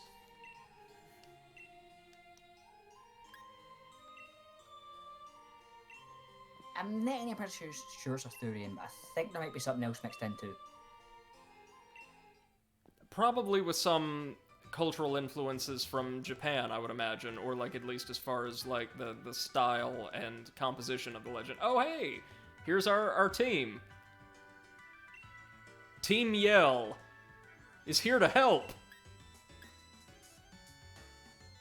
I'm up for that. Yeah, please battle us. I'll take you guys on. Oh, they're all cheering on the girl with the partially shaven head from the stadium. And they're wearing the symbol of the gym that was represented at the far left of the procession of banners. So maybe a poison gym? Team Yell's all about helping one specific challenger. Yep. MC says Team Waka. The X kind of looks like they were being punched in the face. Yeah, it does. And, like, he's holding, like, a Pokey Vuvuzela. Oh god, I love this. Oh, level 9, and this is his only Pokemon. Oh, son. End him!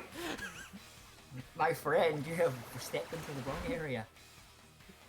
There will be no cheers at this stadium. Only the crushing sound of water. Admiral Kirk says Team Vuvuzela rules. Yeah, he could just be swinging like a Whismur around by the ears then. Oh, hey, he gave us enough Until it evolves. Admiral Kirk says maybe my favorite villain team. I've not seen many of them, so I don't have a great frame of reference, but I like them already. I like the fact that it's not a giant evil team who should be actually threatening, stopped by 10-year-old. No, it's just a bunch of over-enthusiastic sports fans. Yeah. Like, in Gen 1, it kind of felt like you were just in the right place at the right time constantly. Right. But, like, as I get on, it's like, come on. There has to be adults here. Like, here at least, they're more or less on your level. Yes. Yeah, they're all... Gen 7 did a similar thing. They were a bit more, like, big baddie. Like, they had a big bad, but the actual team was so incompetent they were on your level. Right. Exit, thank you so much, man. Good to see you, as always. Feel free to drop by or get in touch through Discord anytime, alright, brother? Hope you guys are doing well. Bye, Exit. It's like... the last gen's team was essentially a street gang, right?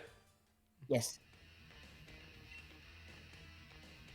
And, like, their leader was threatening, and, like, some of the higher-ups, but the rank and file were, like, suitably pathetic.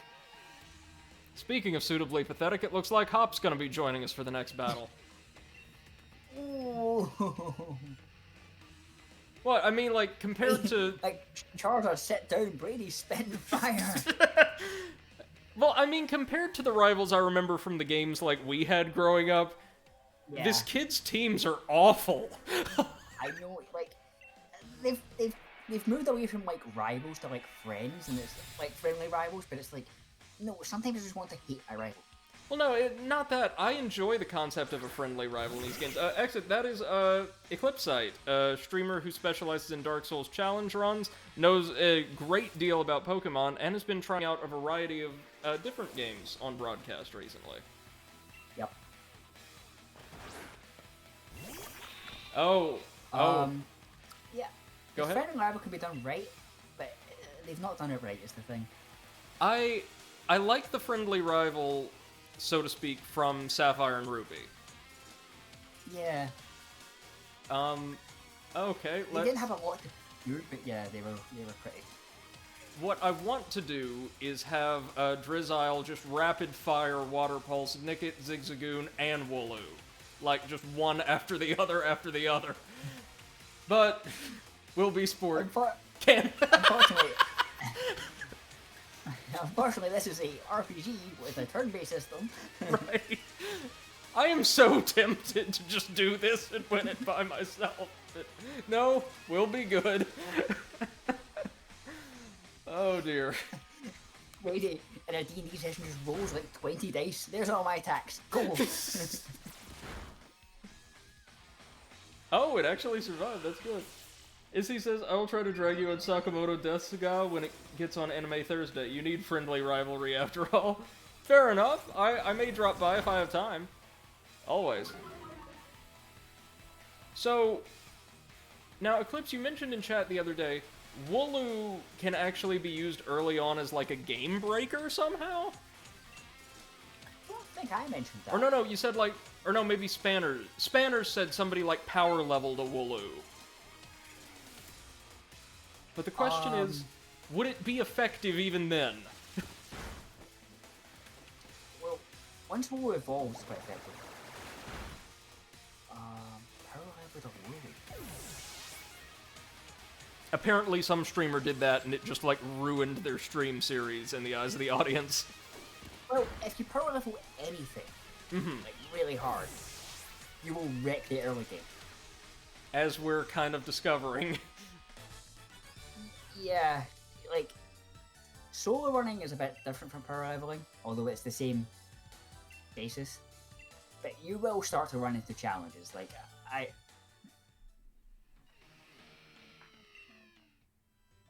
Like, the gyms are decently challenging.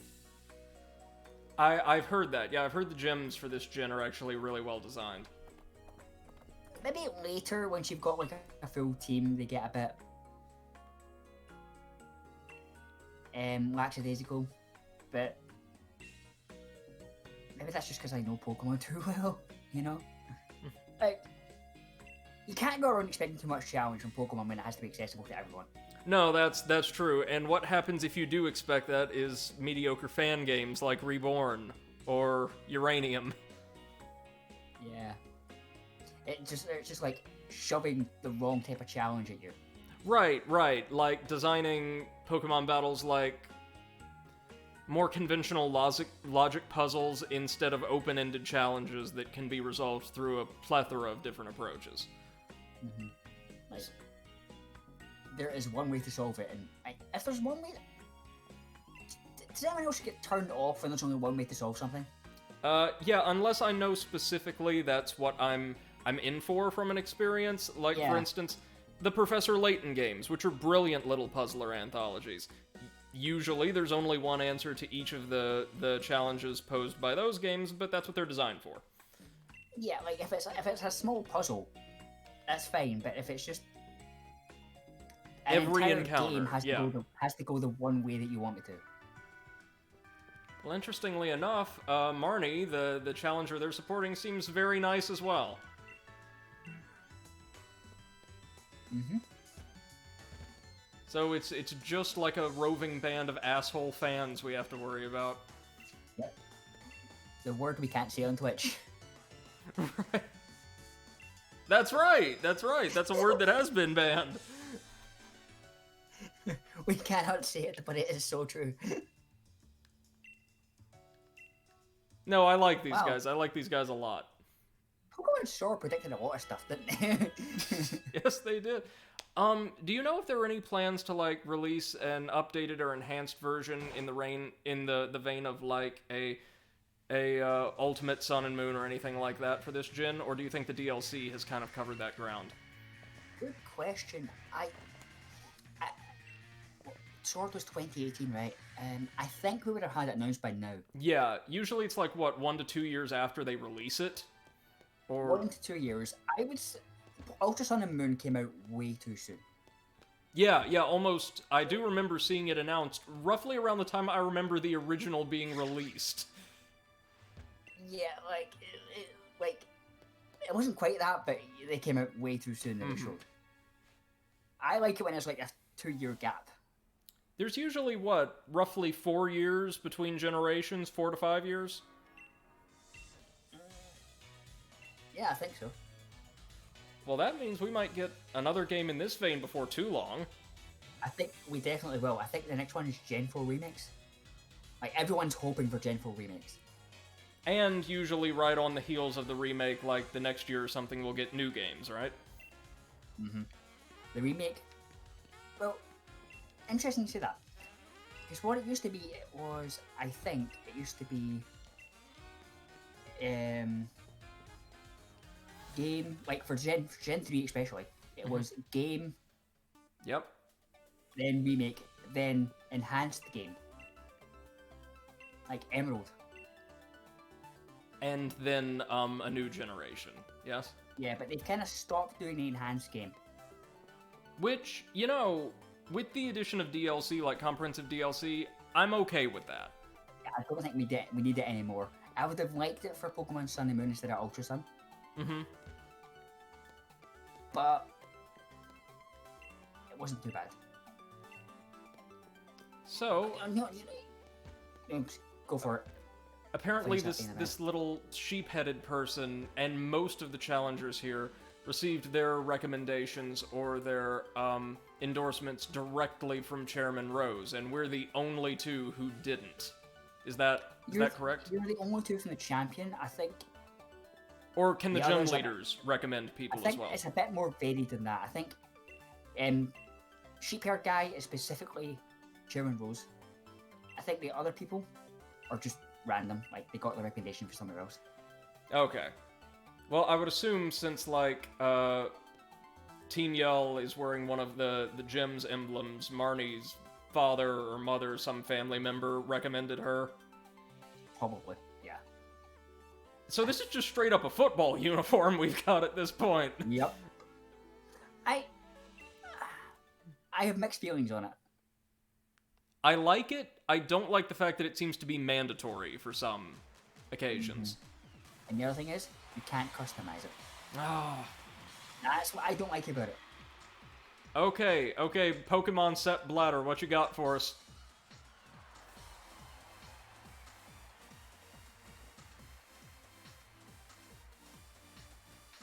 Yes, he says Team Yell, not to be confused with Team Brat. Or Team Cell. Oh god, yeah. Dead Cell were the best. Oh, somebody knows what it's about. Somebody's got a Sobble out in the stands. Yep, they know. They're too powerful to let live. They're your competition. They're the true final boss. Seriously, in most games, more games than not, I should say, don't the Fire-type starters enjoy the reputation of being generally the strongest out of the gate? Oh, we get all of our gym leaders at the start. Yep, If Z says Team Yeet would be great when throwing Pokeballs, yes, it would. No, they don't throw Pokeballs, they just yeet the Pokemon at you. Right. Oh, goodness, look at this lot. Yeah. The Fighting Farmer, Milo. Okay, so he's first on the docket. Nessa, maybe in order of confrontation? Yeah, Mr. Kabu. Yes.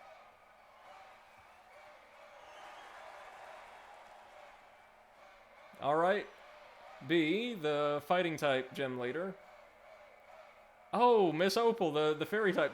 I love her design. You will learn to love Miss Opal. She's amazing. Gordy.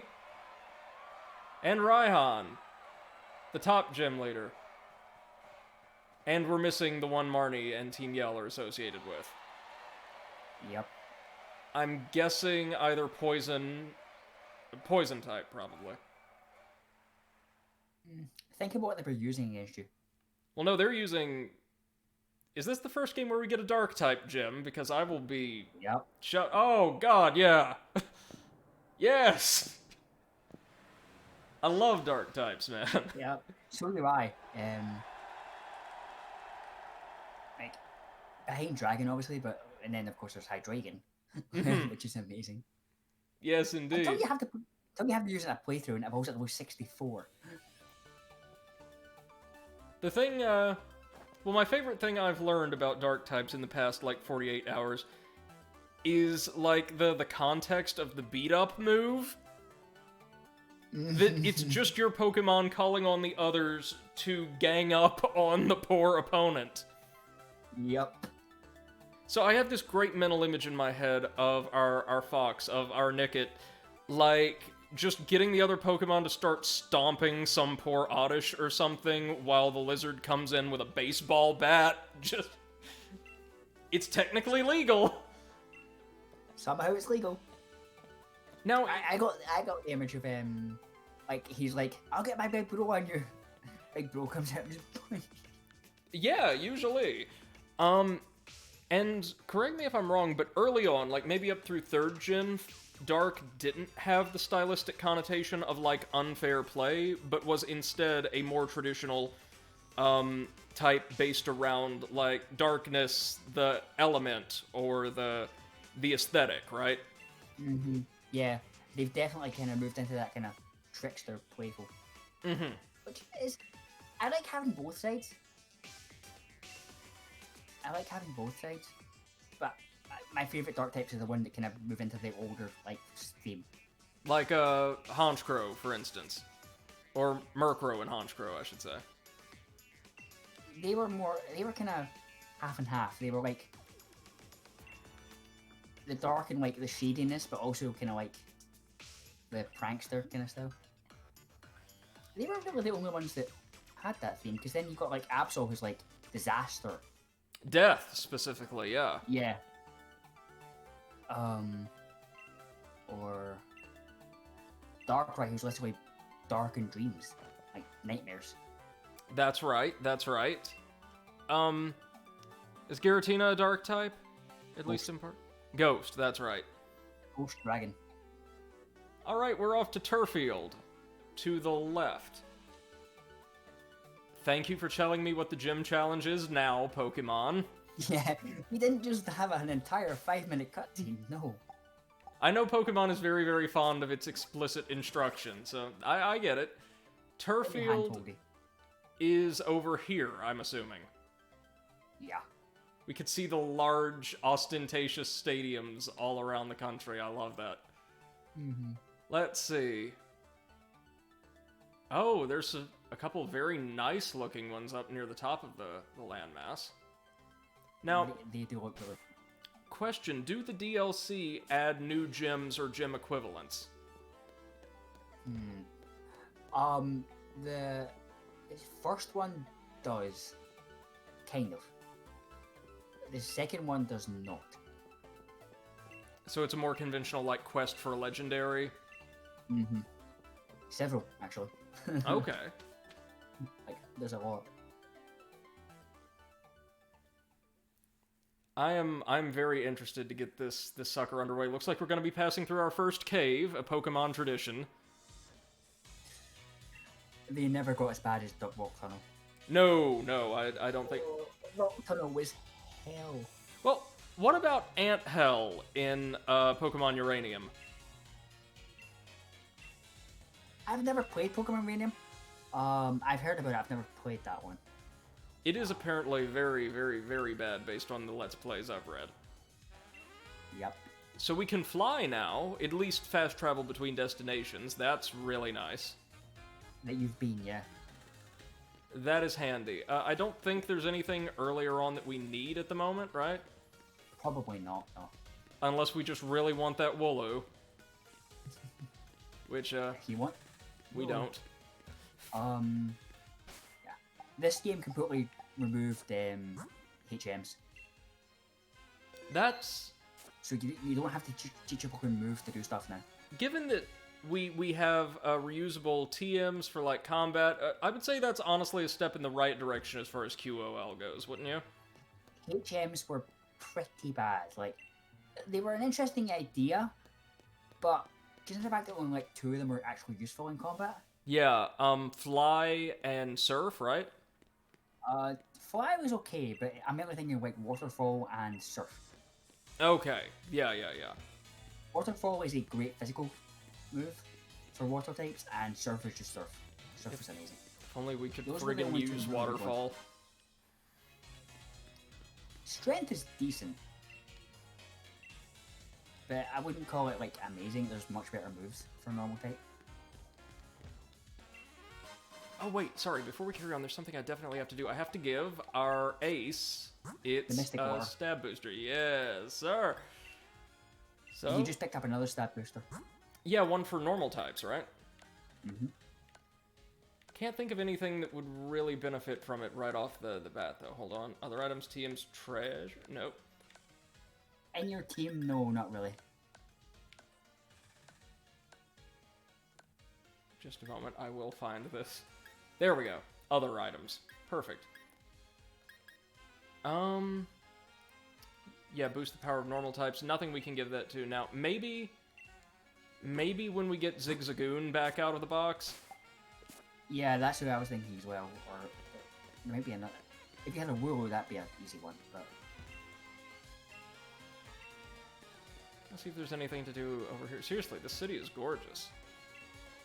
and very big. But it's also not like Gen 6 where it's big and confusing.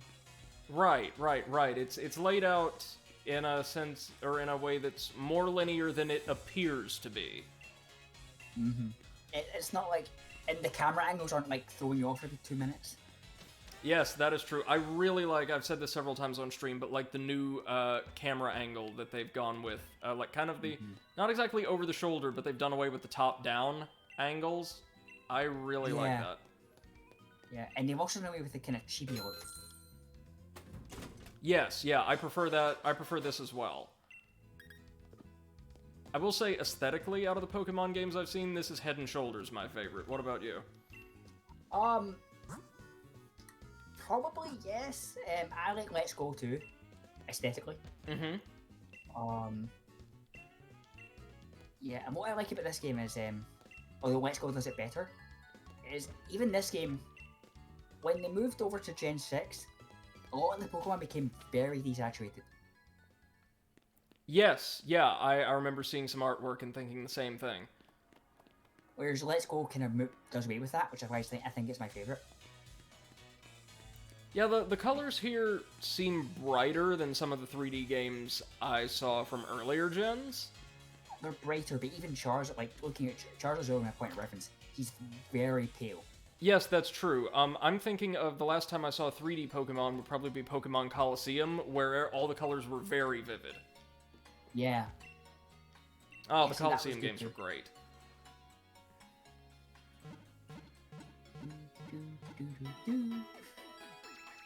Emerald Kirk says, I think the newer ones look kind of generic. Heart Gold, Soul Silver look the best to me. That is totally fair. The remakes look very nice.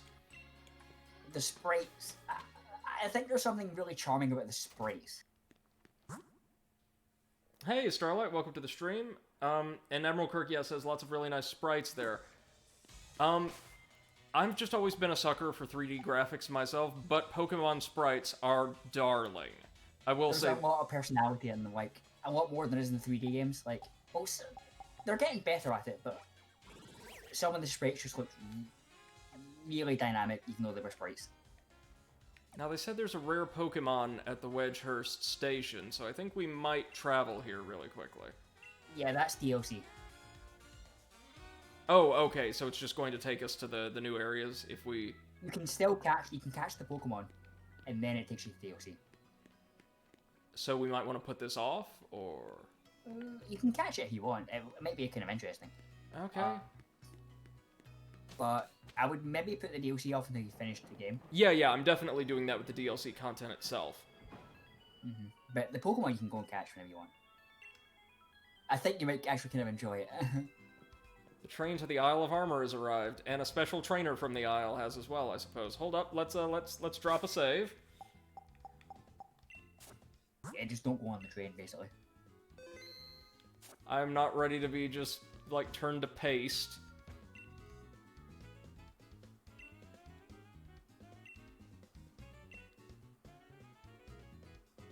Oh my god. Yep. It's a slow bro. Yes, we need one of these. Or Slowpoke, rather. Slowpoke's the evolve for. That's right, it is. Or Slow King under certain conditions, right? Yep. If holding a King's Rock while traded.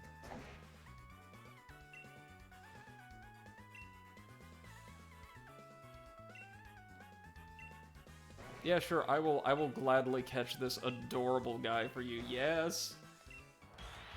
He's a Galarian Slowpoke too, isn't he? Yep.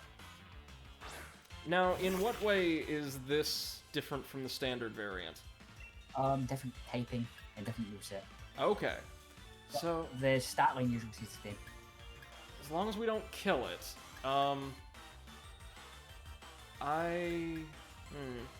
let's open up with Water Gun, because that's unlikely to just obliterate it. Perfect! Yeah, that was actually perfect, wow. MC says, I feel like Pokemon has gone the cute road to adhere to the Nintendo General style, or to hide the atrocities of this world. Yeah! Little column A, little column B. Hey! No, go ahead, go ahead. Ultra Beasts and even some of the other Pokemon entries are not cute. No, most ghost The types are insane. Let's see, Slowpoke. Nah. Let's see a summary of this guy. A psychic Slowpoke. Oh God, yes. Slowpoke. Okay, he's still psychic. It's when he evolves he becomes different. He's got a poison move. Mm-hmm. That's interesting. That's interesting dual typing if we have, like, psychic poison.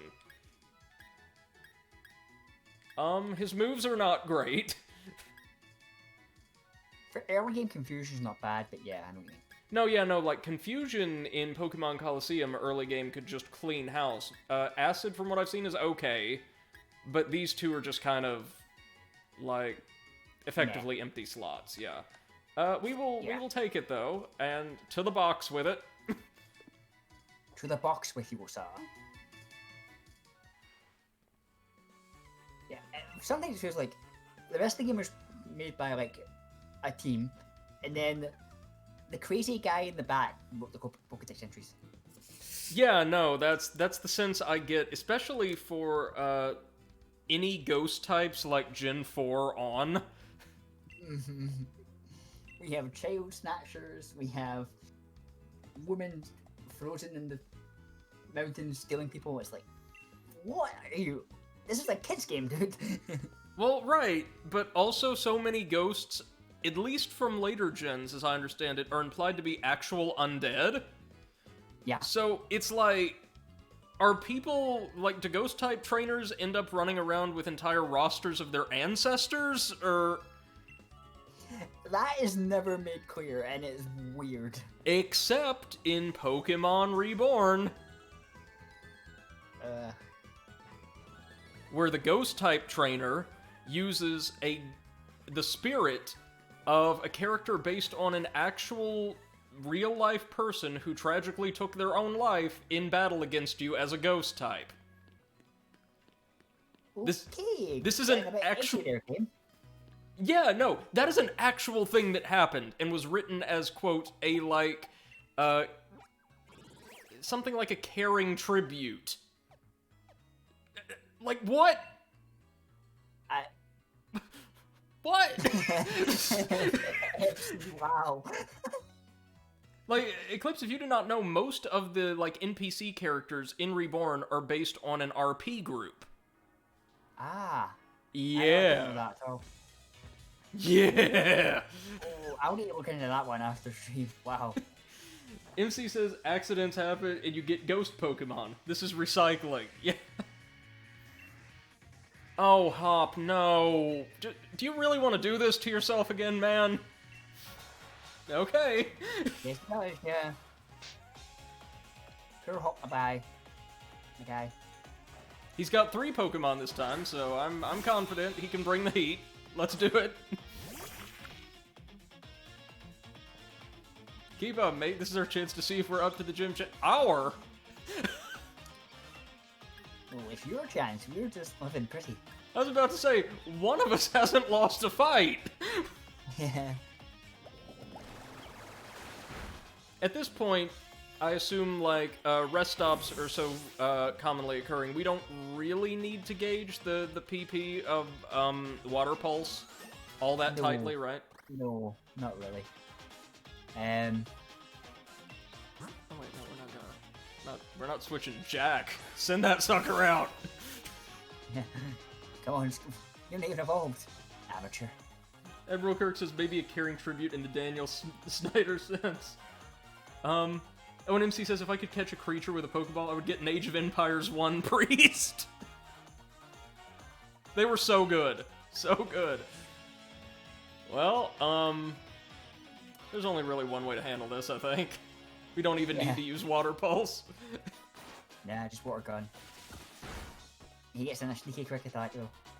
Lots of early game Pokemon know quick attack, I've noticed. They do, actually. It's kind of weird how much they know. How many of them know quick attack. Hop, why do you keep saying, like, oh man, you figured out type matchups? This is the 3rd time this has happened! And it's also like, it's not an all, it's a fire versus water, it's kind of obvious. Back into a corner? You got it all wrong, mate. This'll just make my victory all the better. And his ace is a songbird. Here's my other question. Why, when you take out his Pokemon, does he look like you just punched him in the eye? Does maybe this universe operate on Yu-Gi-Oh! Rules, where the damage, like your pieces in a game sustain, directly affect you? Oh no, the whole guy that has a physical presence, someone might knock me over. Yeah, that is a weird thing about Yu-Gi-Oh! From, like, episode to episode. Sometimes, card effects, or, like, the holograms are able to affect human beings, and others they're not. Yeah, and the shadow games kind of, when it's a shadow game, obviously it makes sense, but, like, sometimes it's, like, not a shadow game that does it anyway, and then it's, like, consistency, man, do you have it? And the answer is, of course not. They operate on, like, the rule of cool exclusively. Mm-hmm. Oh, he's going to give me a league card. That's very, very kind of you. Thank you, Hop. Ah, yes, kindling from my fire.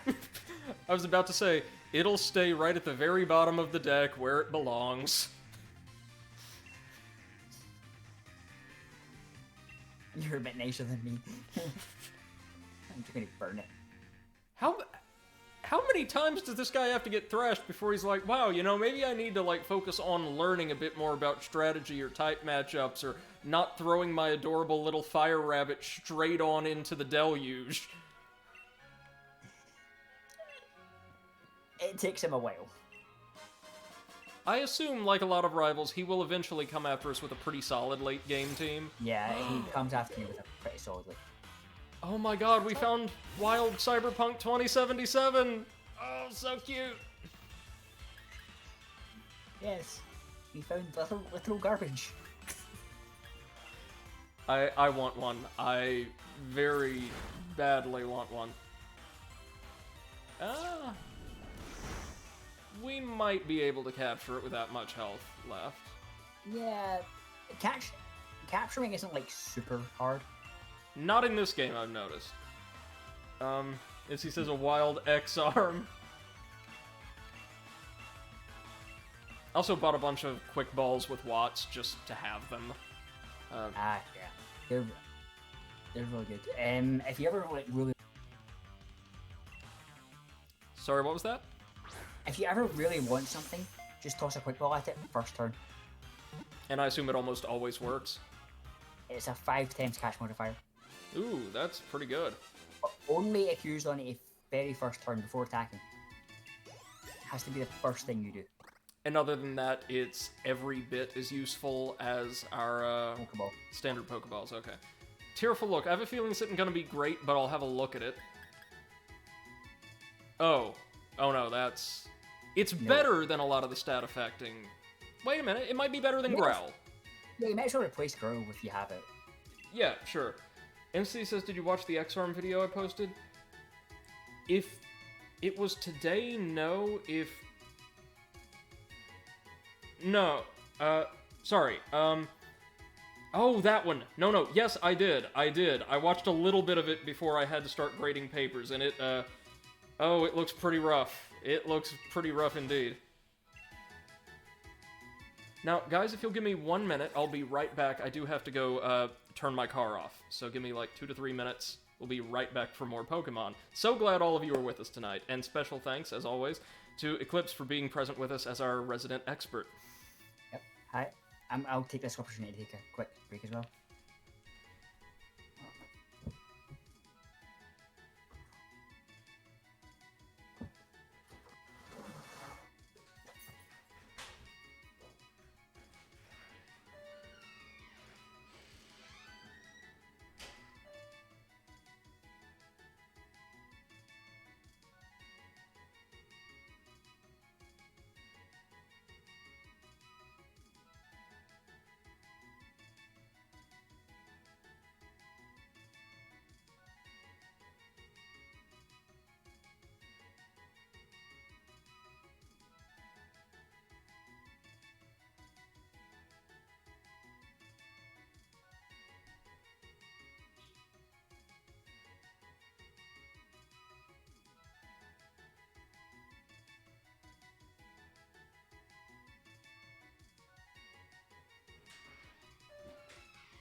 Okay, I am back.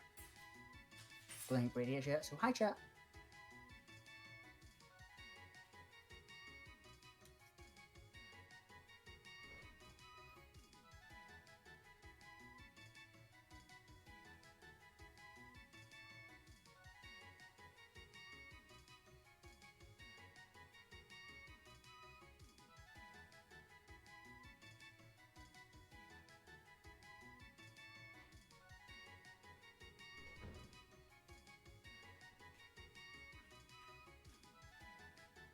Alright, and we're The back. first gem's not too Apologies far for away. the delay. Whew. Okay, so we got a Trubbish, a poison type that evolves into Garbodor, and correct me if I'm wrong, as poison types go, is actually pretty durable. Yeah, it's pretty durable for a poison type. If you leave trash lying around, you could even find one of these Pokemon living in your room. Oh joy. If you leave that much trash around, you have bigger issues. You have much bigger issues. And if you stuff your trash bags to the point where they're, like, bursting at the seams. Oh, hello, what is this? Oh, yes, we're getting this. Oh god, I want it. Hopefully Swift won't kill it. I don't think it'll do much. No, this is fine. And it's 8 levels lower than us, so we can just, like, slowly wear it down. Yep. This is a fairy, if I'm right, yeah? No, pure steel. Oh, okay. You're thinking of Klefki. That's right, Klefki. God, I love Klefki. I personally love a lot of the Pokemon designs that are just everyday objects with cartoony faces and googly eyes. I like some of them. I'm not a giant fan of Trubbish or Garbodor. Trubbish is cute. I'm not a giant fan of Garbodor. Yeah, it looks too similar to the first form, I think. Yeah, and it's just the first form, but bigger and nastier. Oh, hey, now this move actually looks pretty good. Assurance. It's already taken some damage in the same turn. Attack's power is doubled. So it's kind of similar to T-Bag, but a bit stronger. Yeah, like if an environmental effect is dealing chip damage, or if you're fighting a faster fighting type that has some recoil in some of its attacks. Yeah. Base power's good. I'm thinking maybe toss Hone Claws and replace it with Assurance. I'd actually toss Beat Up. Oh yeah, that's right. Because I've tried using this recently, and regardless of the level of my Pokemon as a whole, it's not super effective. Beat Up does, if I remember correctly, does 10 damage. Oh, 10 yikes. base power per hit. So it's only 60 anyway. Yeah, max 60. We are not doing that. Good call. Thank you. And Assurance is actually really good for double battles. If you're slightly slower, you can hit something and then hit it again with a massive Assurance. Nice. So double down. It's a double down move, basically. The two mini-gears that compose this Pokemon are closer than twins. They mesh well only with each other. Well, that is a sign of good craftsmanship. To the box! To the box. I love that. To the box with you, sir. Man, there aren't going to be any Pokemon left in Galar by the time we're done. Oh my god, look at this. It is so cute. Yep. Okay, I know it's got type advantage, but it's okay. We're just here to collect Pokemon for the time being, so... Should be good. Yeah, I'll use Swift to just whittle it down. Now, it looks like it can't survive another Swift, so... Oh, shoot. If it's green, it means it's slightly above half health. But I wouldn't risk it, because there's a thing in Pokemon called low roll and high roll. Mm-hmm. Where basically each move has a range. Each move has a range of damage it does, not a specific amount of damage. Oh, shoot. Water Pulse was stronger than I thought against something that durable. That's Remember, alright. Mystic Water and Stab. Oh, I know, but that's okay. We will find more, I'm sure. You'll find more. We got the gears, and that's all that matters to me. Going to heal up really quick, and then actually move on, like a streamer who plays their games for progress. Instead Progress? What's progress? of obsessively, compulsively collecting all of the little critters I find around.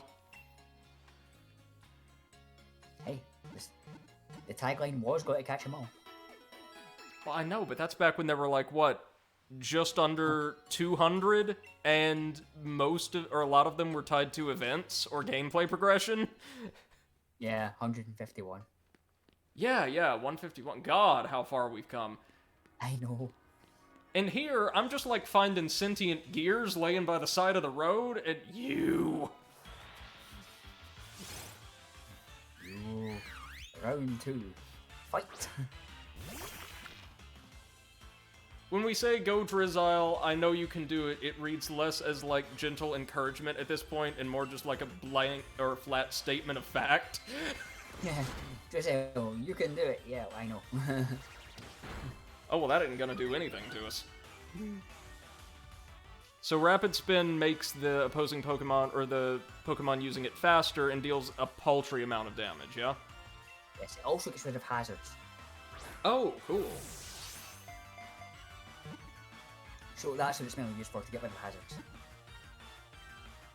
It also didn't used to make you faster until this gen. Yeah, no, I saw that. It's a little interesting critter, this one. MC says reminds me of the Last Remnant. Really? How so? The flowering Pokemon. It anchors itself in the ground with its single leg, then basks in the sun. After absorbing enough sunlight, its petals spread as it blooms brilliantly. Oh, catching all the unique NPCs was fun. Some of the party leaders were really, really cool in Last Remnant, weren't they? I liked the, were they like lizard people, I want to say, that were like expert mages? Gossifleur. No, that is a beautiful enough name as it is. So I will say, this is one of the more beautiful looking botanical Pokemon, early stage botanical Pokemon I've seen. Yeah, compared to like Oddish. How many of these are just like weeds or buds at an early stage, yeah. Yeah, Purdue. Roselia looked okay. It's also hella strong, if Sword is any indication. Yeah. Well, remember, Roselia is now a second stage Pokemon. Oh, that's true, that's true. The one I fought used almost exclusively health-draining moves. Mm-hmm. That's kind of the big thing. Like, a lot of grass moves are health draining and draining. Grass is all about survivability, right, as a type? Yeah, kind of. It's like support and survivability. So I'm looking at these.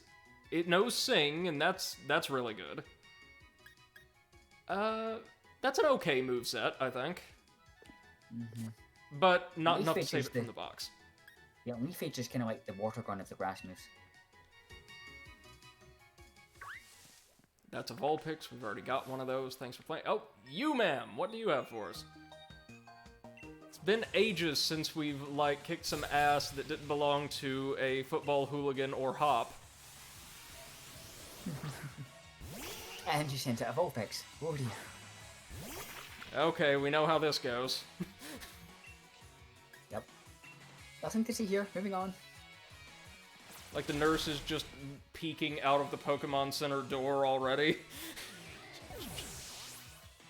Just warming up Come the in. bed. We've not started the battle yet. Yes, I know. Just come in. Everything's fine. That's okay. Oh, Jesus, she was loaded. It's happening, though. Like, I've noticed streaming Pokemon turns people into monsters. Yes. And it's doing the same to me. Oh. Oh, this is interesting. Heal Ball.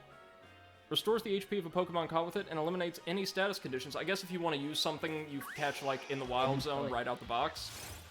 Mm-hmm. And she says one of the fun leaders of Last Remnant for me was Jorgen. Remind me which one Jorgen was again? It's been ages since I've read a playthrough. I will say, Last Remnant reads a lot better than it plays.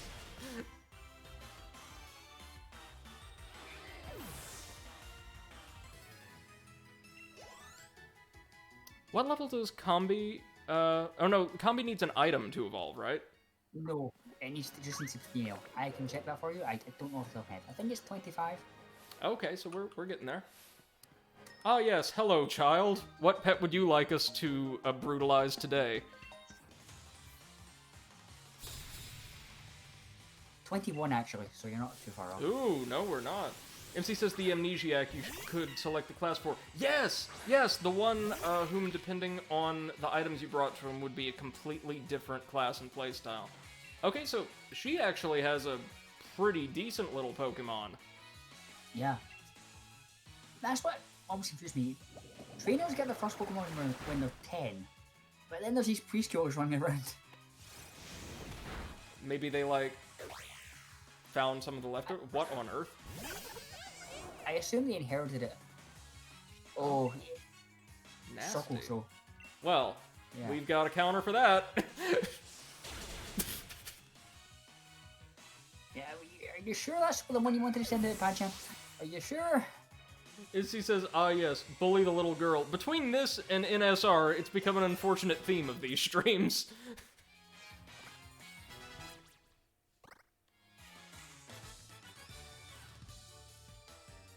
My Pokemon Wait. savvy wasn't enough. No, you had one, and I had an army of, if you look at their backstories, arguably evil Pokemon. Wait, you said that all Pokemon streamers become monsters, right? Yeah. We found the backstory of Travis. He was actually like a Rhodes Scholar before he got into Pokemon. Yeah, Pokemon corrupted them. Oh god. Oh, Machop, the original like fighting type, or like the original token fighting type. Yep. I'm going to try to like just swift him down, but if he goes down in one hit, I don't particularly care. It's Machop. Yeah, he's another Pokemon you need to trade to evolve. MC says, except for Inu, her mother was the bigger bully. That's true, but we still destroyed, like, one of the only things she had to remember her father by. Interesting note about that, too. I learned after the fact by looking up information on the actual compositions for NSR MC. You're not fighting Inu and her mom through that stage.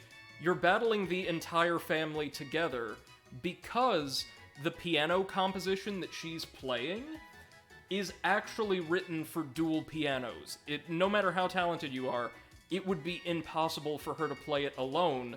So the context of the music, as I understand it, is her father is with her in spirit playing his part of the piece as well. Absolutely, like, phenomenal design and heart-rending. You saw some of one of those streams, didn't you, Eclipse? I did, yeah. That was the music-based one. Oh, yeah, beautiful game. Yeah. It did look really cool from what I saw. Okay, Machop, you know where you're going.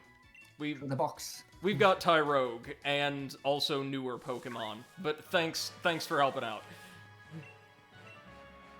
You can set up camp on routes, and your Pokemon can earn experience points from camping. No, thank you. A burn heal. Can't wait to use this in the grass gym. I know, right? Yes! Oh, this is so precious. Oh yeah, MC, there's a ton of lore to unlock. I've been getting it off screen as I like go through and play the Christmas versions of the stages.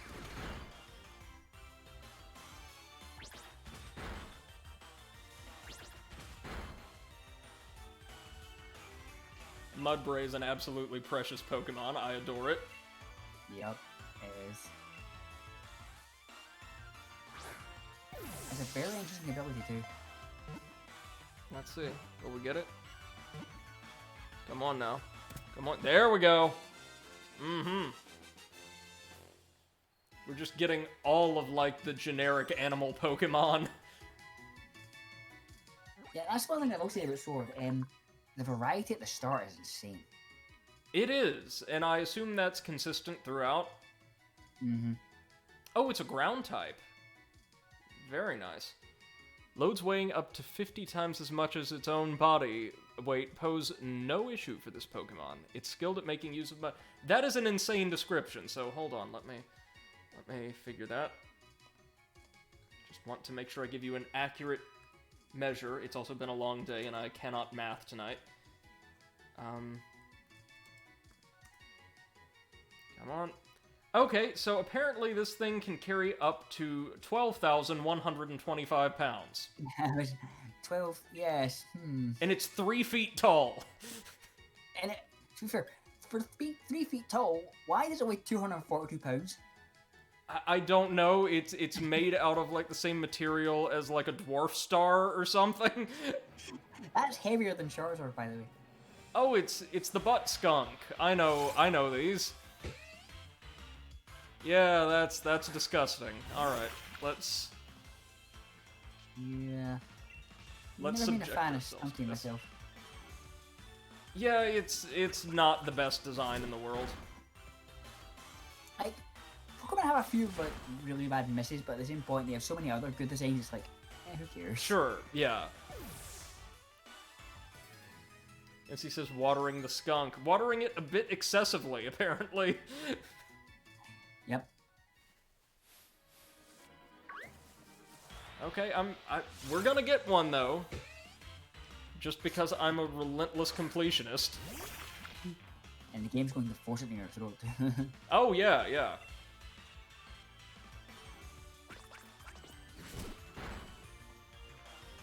Drizzile is just a tank at this point, isn't it? Yeah, based on levels.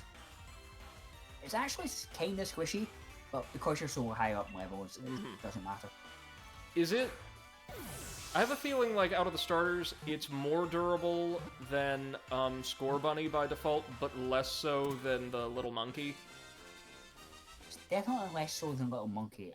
Between him and Scorbucky, I have no idea.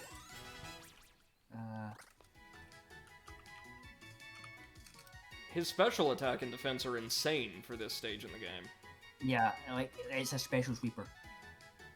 I actually think it may be less durable than Score Bunny as it goes on. Because it's not durable at all when it fully evolves. Stunky's Poison Dark, too. That's really cool typing, and it just looks awful. Yeah. The other Poison Dark kit was a lot better. Alright, time to battle another child. So, in this universe, are we supposed to be like a mid-teenager or something like that? Probably, yeah. I think the days of you being 10 or over. You're definitely older than that now. Yeah. Okay, so he's got a Budu for his opening act. Admittedly, that's not the best matchup for Drizzile, so tell you what we're gonna do. We're gonna give somebody else a time to shine. Oh, Vulpix! Vulpix. Come out, wherever you are. It's holding something, though I have no idea what it is.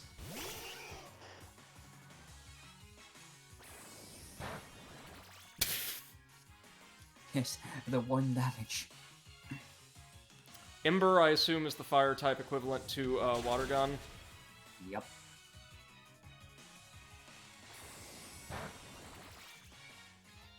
It could come back. It's still anybody's game. Close match, my friend. Close match.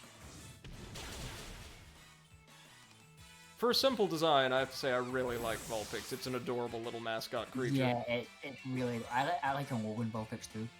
The snow just looks Oh, really yeah. good. Gossifleur, that'll be perfect for Vulpix. Yeah. Kudos to him for running a coherent team, though. I think this may be one of the first random trainers we've seen so far who does. Yeah, he's not just like using whatever... He has a specific theme in mind. And there was the trainer out in the wild area who used all 3 starters. That was the closest thing to a difficult fight, next to that Roselia, we've seen so far. Well, you meet them again. Oh, nice. So they'll I assume, challenge us once with all of the second level evolutions and once with all the final evolutions. I think so, yeah. Well, they spawn randomly, and where you are in the game is based on how strong your team is. I see. There's a lot of, like, mechanical intricacy to this one. I quite enjoy that. Yeah, there's a lot of, like, random events, actually. Oh, I thought we made contact with the Zigzagoon, but instead it's... So did I, too. So did I, and then I saw the Clank coming. Alright, well, we know how this goes. Having a funny costume. Like the animation of just throwing a glob of, like, viscous water at the enemy. Yeah, just like... Yeet. Hello, Sonya. Oh, not new person. New dialogue. Hop went on ahead, presumably after losing to every single trainer along this route. Yeah, like, you think about it, like, if Hops went ahead of you, why is there still trainers on the route? Maybe he's a master of disguise. Yeah. Alright, MC, take care. Thank you so much for joining us, man. Always a pleasure. And thank you for, the help you provided to Spanners with his issue. I'm glad we were able to get a marginal improvement. I'll have to look into other potential, action we can take. Still stuttering. The only other thing I could say is, if the quality you're at is too high, you might have issues with it. I don't think our quality is excessively high. No, because I remember I used to have, like, issues with, like, one stream. I think part of it was, No, because then I would... It's... Sometimes Twitch is really weird. Like, it picked a one stream that I just could not watch. Huh. That is very strange. And Speaking him going of top range, helped, but I don't think it was a permanent solution or anything, so... now this I like a lot. A roly-coly, huh? Kind of looks like, wheelies from Kirby. Yeah. If they were, like, wearing some kind of natural camouflage. A rapid spin. Yeah, there's nothing this thing can do to us, I don't think. Afraid not. This is a precious design, man. Yeah, and they have a really cool evolution too. And while you're with us, Eclipse, how's your challenge run going? For Dark Souls, Mm-hmm. I think I'm starting to get down Meteor and Gale. Midir is just gonna be a marathon, but I imagine once you Yeah. learn his very limited moveset, you've got it. Yeah, some of his moves are just like, you're never hitting him with that power, like, ever. Like, why are you Right. even using it over?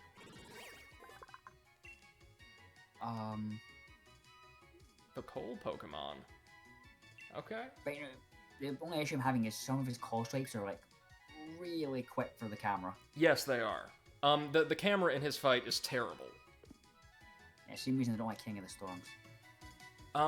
Whereas Gale is a fight with an exceptional camera that just has you contending with a ridiculously varied moveset. Yeah, and a massive health pool. That's true. I think the most health out of anything in the franchise. Or no, the game, certainly. Yeah, I think Ancient Dragon has more. Yes, it does. Yes, it does. Ancient Dragon does, and maybe some of the DLC bosses from 2 do as well. Okay. This child has a purloin. Soon to be used in the past tense. Now she had a purloin. She had a purloin, now it is drowned. Oh god, and its animation, it doesn't even, like, just kind of collapse or anything, it just falls straight back. I need to watch this one. I kind of saw it, but I need to watch it again on your like actual stream. I've got both up. Let's have a look No, at it reacts like it just got shot. this. It does.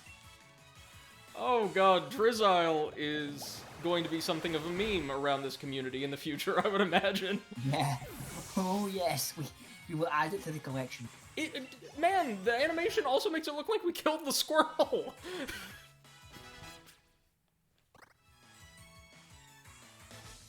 You're just drowning them and they just can't take it anymore. Well, I mean, unbeknownst to the Pokemon League, Drizzile has, like, just been carrying a revolver behind his back the entire time. Well, that is called Water Gun. Yeah, no, it's more gun than... Oh, we finally get an evolution. I'm excited. What will Rookidee become? Oh, wow. Yep. Corvisquire. Excellent pun, by the way. And a very handsome-looking Pokemon. I like that. I really like. I think this is probably my second favorite bird line. I adore ravens, IRL, so this is perfect for me. Smart enough to use tools in battle. Oh, sorry, it has the gun. These Pokemon have been picking up rocks and flinging them or using ropes to wrap up enemies. Okay. It's slipping it to Drizzle ever so often. Airdropping ordnance. Man, our team is just the worst. Speaking of, Beat up, oh my god.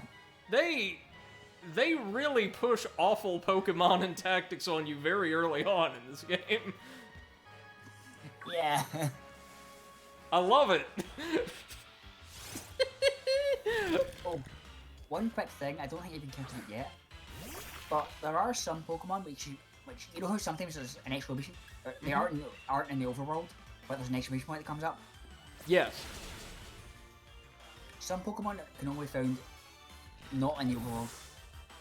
Like, I think Dottler's original form, Bluntbug, did not appear on the overworld, Yeah, right? yeah. So there's a few of them, and yeah, there's not a lot, and you'll have a lot. And they're But sometimes, mainly bugs, I would imagine. There's a dragon type that does it. Really? Mm-hmm.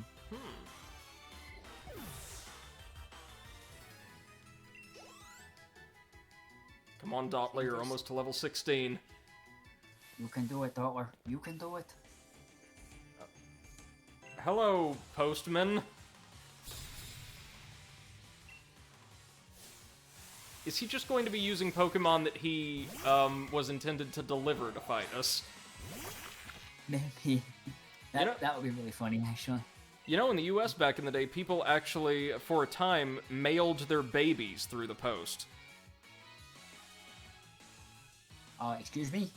There was a loophole in the postal code that allowed for the transport of, like, something like peaceful or otherwise harmless creatures, and when people in rural areas, say, wanted to send their child, their young child, their baby or their toddler, like, maybe a couple towns over to grandma, or sometimes a state or two over, they would just send them through the post, and so there are photographs, like, posed photographs, of postmen carrying babies in their satchels, like with their heads sticking out. Oh, for the love of all this. Yeah. What? It was addressed in short order, but... I'm glad. Oh, well, goodbye, Pokemon Santa. I wouldn't even like sending animals in the post, like, no. You see what thing happens to, like, anything fragile?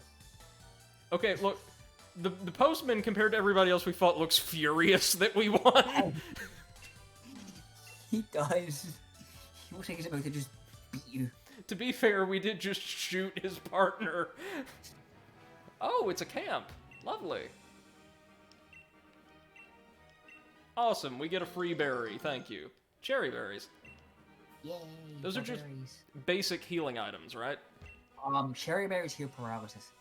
Ah, that's right. Is it orange berries that heal normally? Mm-hmm. Orange and citrus berries. What is it with these NPC trainers in Wooloo? Yeah, that's a... Yeah, Wooloo's kind of like the unofficial mascot of the gen. I mean, to be fair, it's adorable. It really is. It really is adorable. Well, I mean, it's like the Pokemon equivalent of a Highland sheep, right? Mm-hmm. I think I prefer Mareep, but Wooloo's adorable. Like, if you had to have a realistic sheep Pokemon, I'm glad they went the cute route with it. Yeah, we don't need, like, actual realistic sheep Pokemon, please. No. That'd probably be awful, actually. Oh, hello again, small child we defeated just down the road. Oh, and he's teaching us about type weaknesses. That's great. Oh man, I would actually hate having to play this game without knowing about those on the front end. Yeah. And this is a fire type, isn't it? Bug fire. Yep. Well, we know how this is gonna end. Here comes the revolver. Drizzile, lock and load!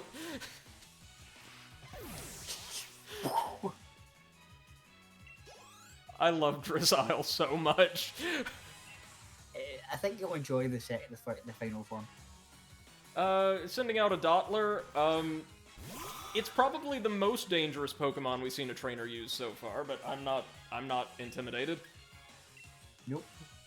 I wouldn't be either.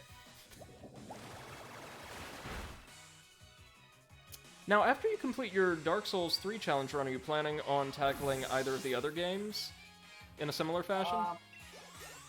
Well, after I complete Dark Souls 3, what I was going to do is that run where, and hopefully by that time a PS5 will be available. Mm-hmm. I was going to do the entire series going through it and like discussing the weaponry. Oh, fascinating! I would love that, man. You gave me the idea. That's right. That's right. I You gave did. me the idea. This is what happens when you're inside all day, every day. Things you did and didn't do, things you said or didn't say, just all kind of run together in your mind. But no, you are going to put out some fantastic content, I promise you, because, and Demon Souls included, that series has some fantastic and very unusual weaponry. Yes, there's a lot you can really get into. especially when you look at all the weaponry and go, Did you look happen? at like the historical. Did you happen to get the weapon, the special weapon from the Demon Prince's soul? I haven't checked it yet, but I know what it is, a fire saber.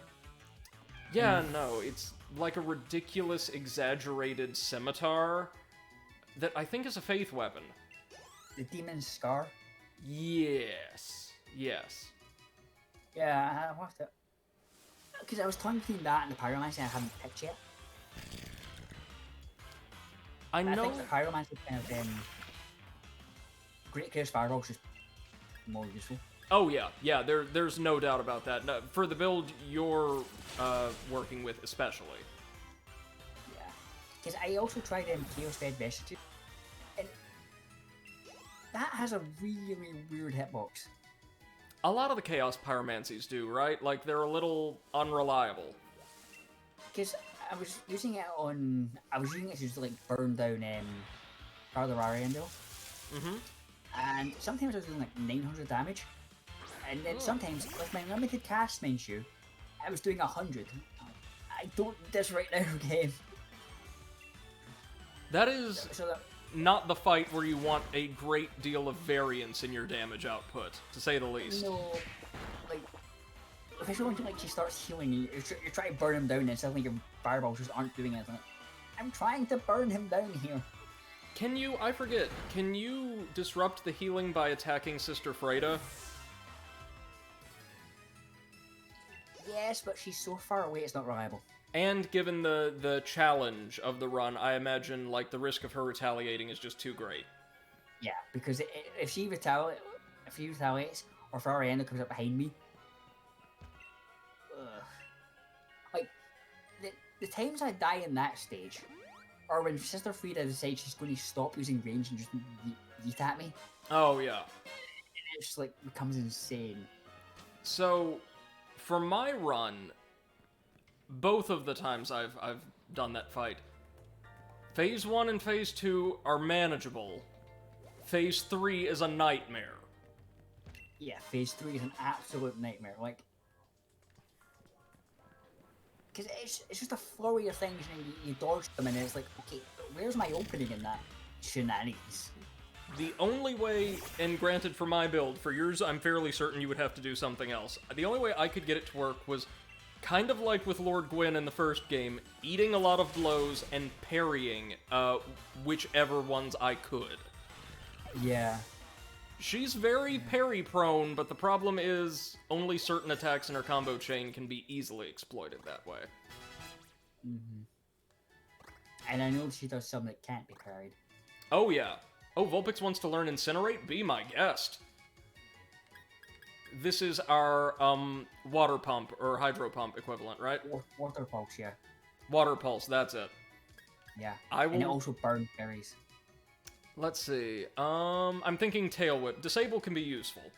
Disable can be useful. Like, Tail Whip isn't useful because all your moves are special, except Quick Attack. Vulpix is becoming a contender. Yeah, Tail Whip deals with physical defense, which isn't useful for Vulpix at all. Oh, it's finally time. And now Nicket's evolving. It had one of my favorite designs in the early game. Let's see what we've got. Oh my god. How majestic. Thievel. Yeah. It's like a gentleman thief. Oh, look at you. The fox It Pokemon. really is like the old, like, gentleman thief who's, like, high class. Yeah, this is leaning on a lot of tropes in, like, late-era Victorian literature and pop culture. I adore it. It secretly marks potential targets with a scent. By following the scent, it stalks its targets and steals from them when they least expect it. This is perfect, and if only it were a little more viable, I would use it more often. It wants to learn Thief. Well, I mean, it's thematically appropriate. It's... Yeah. In place of Thief Hone is like Claws. Yeah, you're not only going to be setting up Theo. Yeah, or Quick Attack. Quick Attack's good for revenge kills, but it's also not very strong. Okay, so I'm thinking, because I could use Hone Claws to buff Thief and then get the stab bonus on top of that. If I Yeah, had to and use Thievul. you're probably going to be fast on everything anyway, so I would just... Yeah. Yeah, oh god, it's fast. You're right, 38.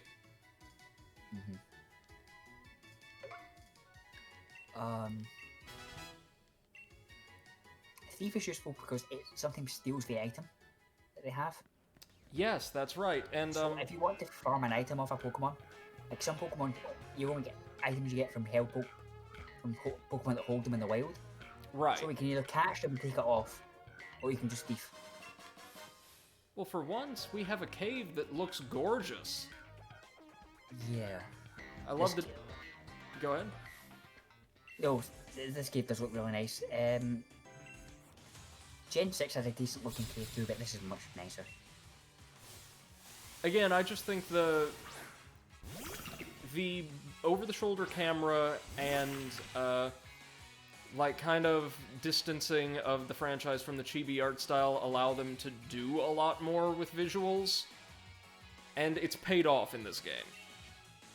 Where I think they got rid of some, where they kind of like used the Switch to its full potential, was in places like this. The backgrounds. Absolutely. Well, that was certainly a fight. Yes. And he looks gobsmacked, poor guy. He Well- looks gobsmacked and like he hasn't had to sleep in a week. He probably hasn't, given that I'm getting some very obviously evil vibes from Chairman Rose. You know what? You're not even wrong. Well, I mean, when the first thing you're told beyond this person is so great and powerful, they run the entire country is, oh, look at that massive smoke-spewing factory. He also owns that. In a Pokemon game, it's usually a bad sign. Yes. What's this? And he's like, he controls everything. It's like, ooh, okay. Rock Blast.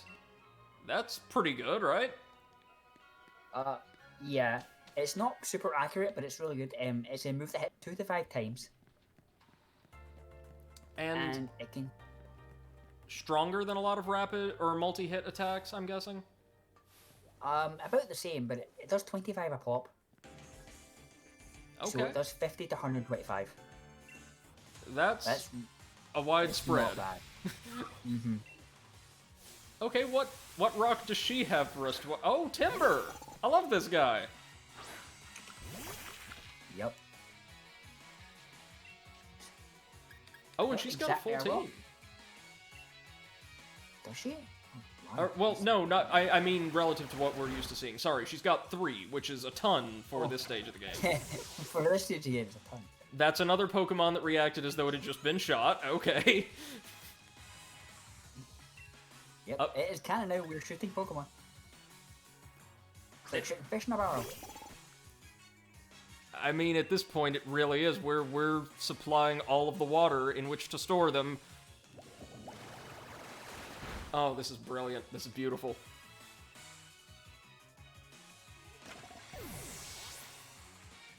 Isn't there a problem if these workers are using the same Pokemon they trust to help them complete their, like, daily tasks in these frivolous battles? Yeah, you'd think so. But then, if you also think about it, for whatever reason, Pokemon can still use HMs instead of battle when they're fainted. So they can Right. still work while fainted. I guess they're just, like, they refuse to fight any further. They're protesting, like, no, no, Like, no, we're not taking this anymore. We're done. no, We're take done. me out, coach. We made for good Yeah. training? Okay. Yeah, if by training you mean, like, getting rinsed. Oh, it's, is this thing called Noibat? Swoobat. Woobat. Okay. Woobat, sorry. Swoobat's the evolved form. It is precious. Yeah, the evolved form was really cool. I also It got is a the hint. Gen 5 that Pokemon. Is there a bad Pokemon in nearly every gen? Gen... Actually, a lot of them just keep using Zubat. Yeah, I've noticed that. Like, at least that was the case in Sapphire and Ruby. Yep, you use Zubat and Sapphire and Ruby. Gen 4 don't think it's a bat either. Ooh, it's a Psychic flying type. Mm-hmm. That's, correct me if I'm wrong, not a bad type hybridization at all. No, it's very suited against, like, because flying negates Psychic's bug weakness. And overall, they're just two decent types. Yeah, flying has really good coverage, and against the types it's strong against. Scary Face, I remember that's okay. Against the types it is effective against, Psychic is absolutely devastating. Yeah. Because most things, most rock types and stuff, which resist flying, have really bad special defense. Which Psychic is just really good at dealing with. Rock has, as you pointed out the other day, a ton of weaknesses, oddly enough. 6. Like, that doesn't make, like, you know, like, you think the defensive type, but... Ugh. No, it specializes more in relatively inaccurate, hard-hitting attacks, right? Yes. Yeah, but even then, they're not mega hard-hitting. Well, no, not compared to, like, Dragon or even some Steel types, right? No, yeah, or like... Well, Stone Edge is 100 accuracy, 100 power, and 80 accuracy. But Fire Blast does more. You know, so... Rocks hits hard, but doesn't hit mega hard. We've got a Drillbur. This Pokemon is not one I'm familiar with. It looks okay. Yep, it's from Gen 5. Gen 5 seems to have a lot of Pokemon that, in terms of design and utility, are just middle of the road. Yeah? Yeah.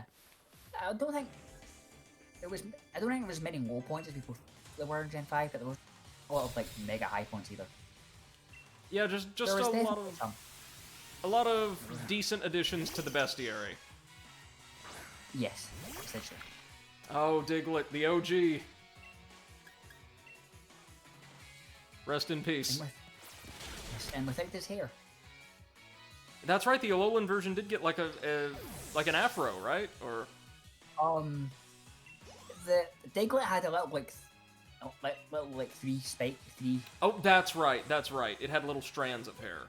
And Dugtrio had a massive like golden flowing locks. Will we switch our Pokemon? No, of course we won't.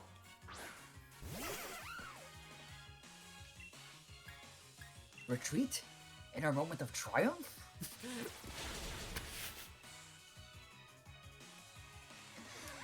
Oh, I had to drop that one. And these poor workers, like, they're just doing their jobs. We show up... also challenging you. That's fair. They're the ones challenging you. I guess I should feel worse for the wild Pokemon then, who are literally just running around and getting shot. Like, oh, your quota on free living has ended. Alright, Timber. I want to catch a Timber because from what I've heard, according to the fandom, Timber's entire evolutionary line has a ridiculously ugly design. I don't think I agree, necessarily. But it's a very useful Pokemon. It is very useful. Another one you have to evolve by trading, though. There's always been a ton of those, hasn't there?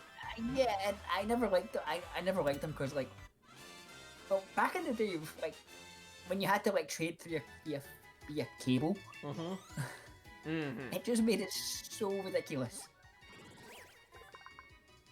So, I like the idea of incentivizing players, especially those who own different versions of the games, to connect with one another and trade. That's all well and good. But maybe if they added, like, a post-game hold item you could use to gain those evolutions through alternate means, it would be a bit more palatable.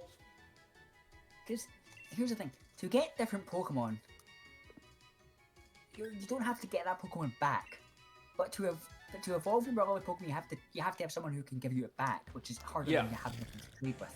Oh, absolutely. Oh, let's see what this guy has. He was just looking around for... Dude, there's an item right behind you, unless he already gathered that one and just didn't collect it. You're about to go steal it.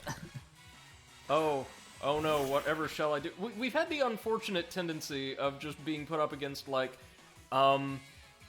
ground, rock, and, like, the odd electric type almost exclusively so far. Yeah. Speaking of which, rock and ground are, like, really similar. Yes, they are. Weirdly similar, and then even when you've got rock ground types that are double weak to both water and grass, it's like that doesn't make a lot of sense. Was the distinction clearer in earlier generations? It feels like it was. Like, ground types weren't necessarily like these hardy, usually elementally charged creatures, but just more generally associated with the earth. If that makes Maybe, sense. Like, more Maybe, but soil or kind of creatures you would expect to inhabit, like, an arid region. yeah, like desert. Yeah. Yeah, Maybe, that's but right. At the same point, the two most like common rock types, like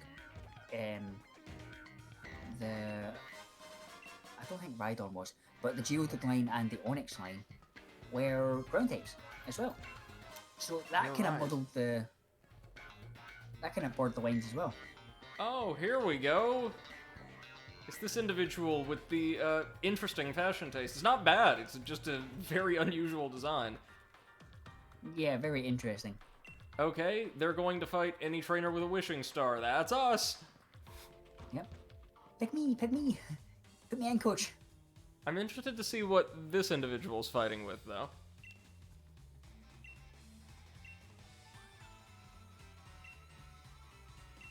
Okay, so this is our antagonistic rival. Yeah. And I do like the fact that this game has both. Yes, I think that's the best way to do this. And Gen 7 had both too. It was Gen 6 that didn't have both. Gen 6 didn't really have both. Solosis.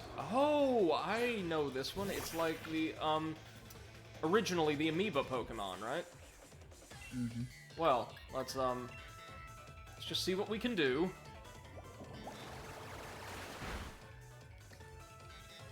Beat? Oh, this guy is actually like... He gets kind of... There's some fights with him that can really put you off guard. I would imagine. Again, it makes sense for the antagonistic rival to put up more of a consistent threat than the friendly ones. Yeah. Gothita, I think I remember this one. This is like one of the more humanoid-looking Pokemon. Yes. Yeah. So he's got a bunch of relatively rare Pokemon from earlier gens, right? That's kind of his theme. Mm-hmm. The two so far have been from Gen 5, yeah. And Psychic, I think? Yep. That's alright. Drizzile's mind is like a steel trap. He can withstand it. We became confused, but that's alright, Drizzile. You can do this, man. Don't you dare. I think your Discord has frozen. Really? Oh, man. Yeah. Give me one moment. I'm sorry. Oh, yeah, it just restarted again. Okay, just let me know if it has any more issues, alright? Uh-huh. Alright, Drizzile. You got this, man. You got this. Don't hit yourself. You can do it. There we go. I was about to say, the only thing that can defeat Drizzile is Drizzile itself. Yes. Yes. Alright, Vulpix and Combi took extra levels. That's great. Are the stat gains by levels randomized in Pokemon as they are in Fire Emblem, or no? Okay. This is gets a bit complicated. Every Pokemon has for every stat, has a value between 1 and between 0 and 31. Mm-hmm.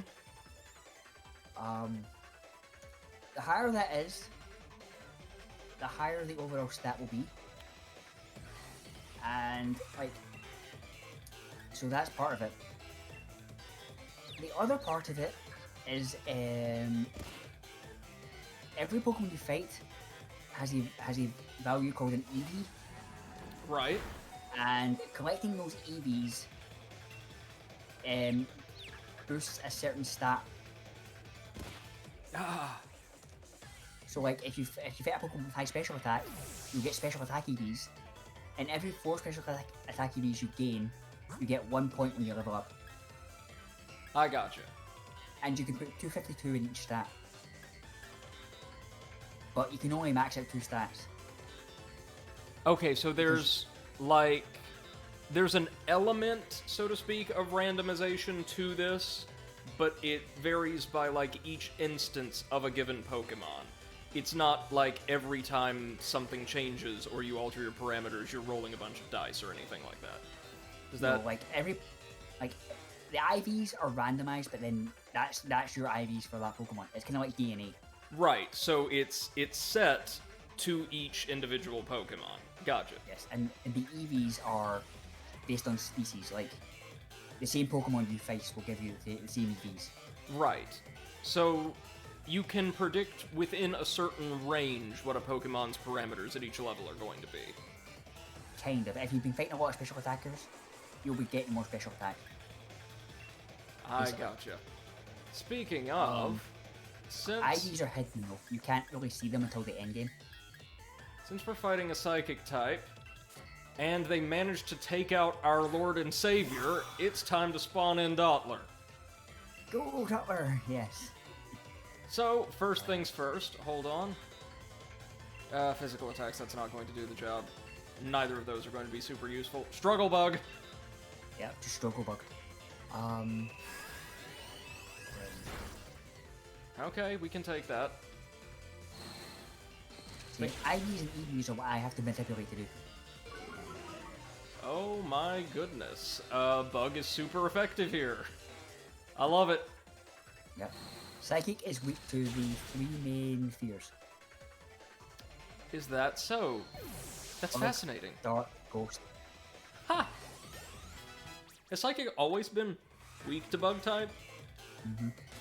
But in Gen 1, it was broken. Oh no, in Gen 1, Bug didn't have any physical. It had like 1 move, so it wasn't. Or like 2 moves that were really, really bad.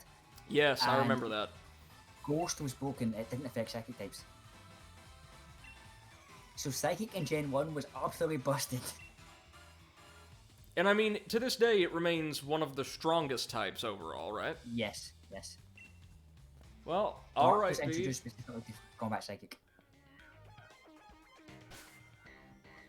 So, he was certainly more of a threat. That's the first time a trainer's ever managed to take out one of our Pokemon, let alone the best Pokemon. Take out the Lord and Savior Drizzle. That's okay, I assume we have an opportunity to heal him right on the other side of this. I think so, yeah. Alright, I don't want him think- missing out on that we're basically EXP. right. And feel free to let me know if you have to go, as it's getting quite early over there. Yeah, I know. I'll be fine. I'm sure. Hello. You're going to... Oh, yes, this is the sister. Right. Thank you for healing my team up. Don't worry, I will pay you a considerable sum to never mention that Drizzile was ever wounded. Yes, Drizzle can. The legend cannot die. Like the Persian immortals. Okay, so this is really cool. I love these vistas we get every time we enter a new area. Yes, yes. And I know they're simple, but I like the rock textures. Yeah, no, I love the textures. I love the color palettes. And the fact that we can see the stadium, the entire settlement, in fact, from far above. That is awesome. Yeah. You know what? It's like a watercolor. Yes, it is. Yes, it is. The use of color, especially. Like, bright, vivid colors that kind of blend somewhat loosely into one another. Oh. Oh, that is a small child in a Pikachu outfit. I was about to say, what in the hell kind of Pikachu is that? Another mechanic is you can also shake trees to get berries. I've seen that. Or get attacked by squirrels. Yep. Basically, you're rolling a dice, and the more you shake, the more the dice are you're going to get attacked. Yep. I figured as much. Oh my god, Meowth, what did they do to you? Oh, my He's falling lord. into hard times. It's a cool design. It really is. We have, like, a legitimately threatening-looking Meowth. Yeah. He's falling on very hard times. He's in our sights, though. Okay, there we go. This is how Pokemon battles involving Drizzile should go. We just deviated from the formula last time. Yeah. We threw in a bit of a curveball, like, but we're back to regular reviewing. Butterfree. Always love Butterfree. So do I. It's just...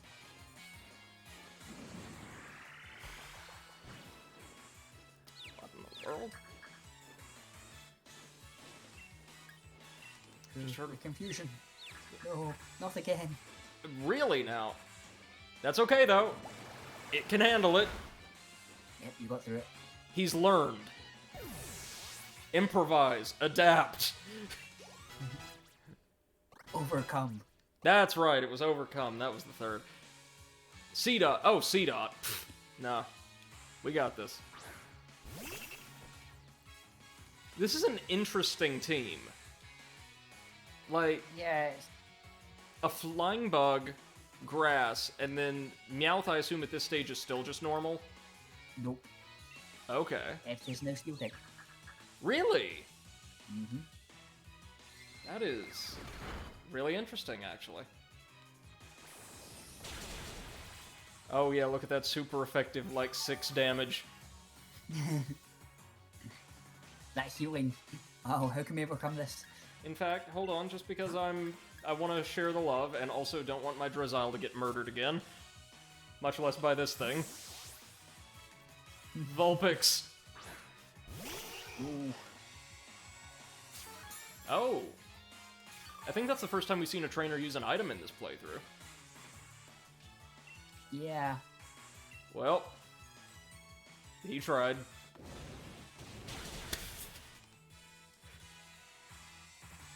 I think they've also gotten a lot better with the fire effects. Oh yeah, so much better.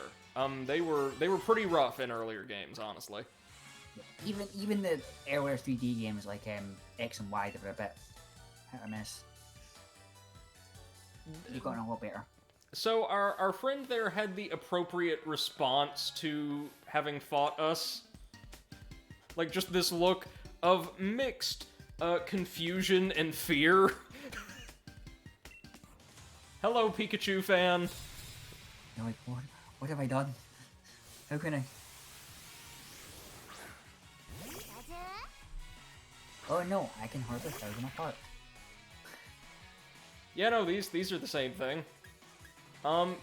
So, I know this would mess up Drizzile, even like with the level disparity. Or discrepancy. So, let me see. Do we have anything that's a good hard counter to electricity?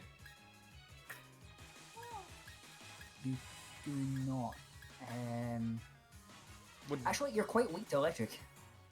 yeah, would Dottler be a good choice for relief here? He'd be fine, yeah. Yeah, alright. He's bulky enough to handle it. His standard defense is quite high, I believe. Mm-hmm. Yeah, he's kind of like he's the middle evolution with the bug, which is like really tanky. And yet, unlike most equivalents from other generations, he is a perfectly capable fighter. Yeah, he has some offense to him too. But sadly, he evolves a lot later. And does the evolution lose a lot of this tankiness, or...? I think it might keep kind of the same just because of like it's evolving, so it's getting stronger all around. Mm-hmm. But I will check for you. Thank you. Oh god, Pikachu using some quality moves here. However, the power of Dottler's mind is completely insurmountable. It's frozen again, by the way. I'm not sure what's doing it. Jeez, sorry. It seems to be like whenever you... It seems to be like going into like sleep mode or something, and then when you move it goes back. Okay, let me try this then. There we go. Now I'm viewing it in Discord as well. Okay.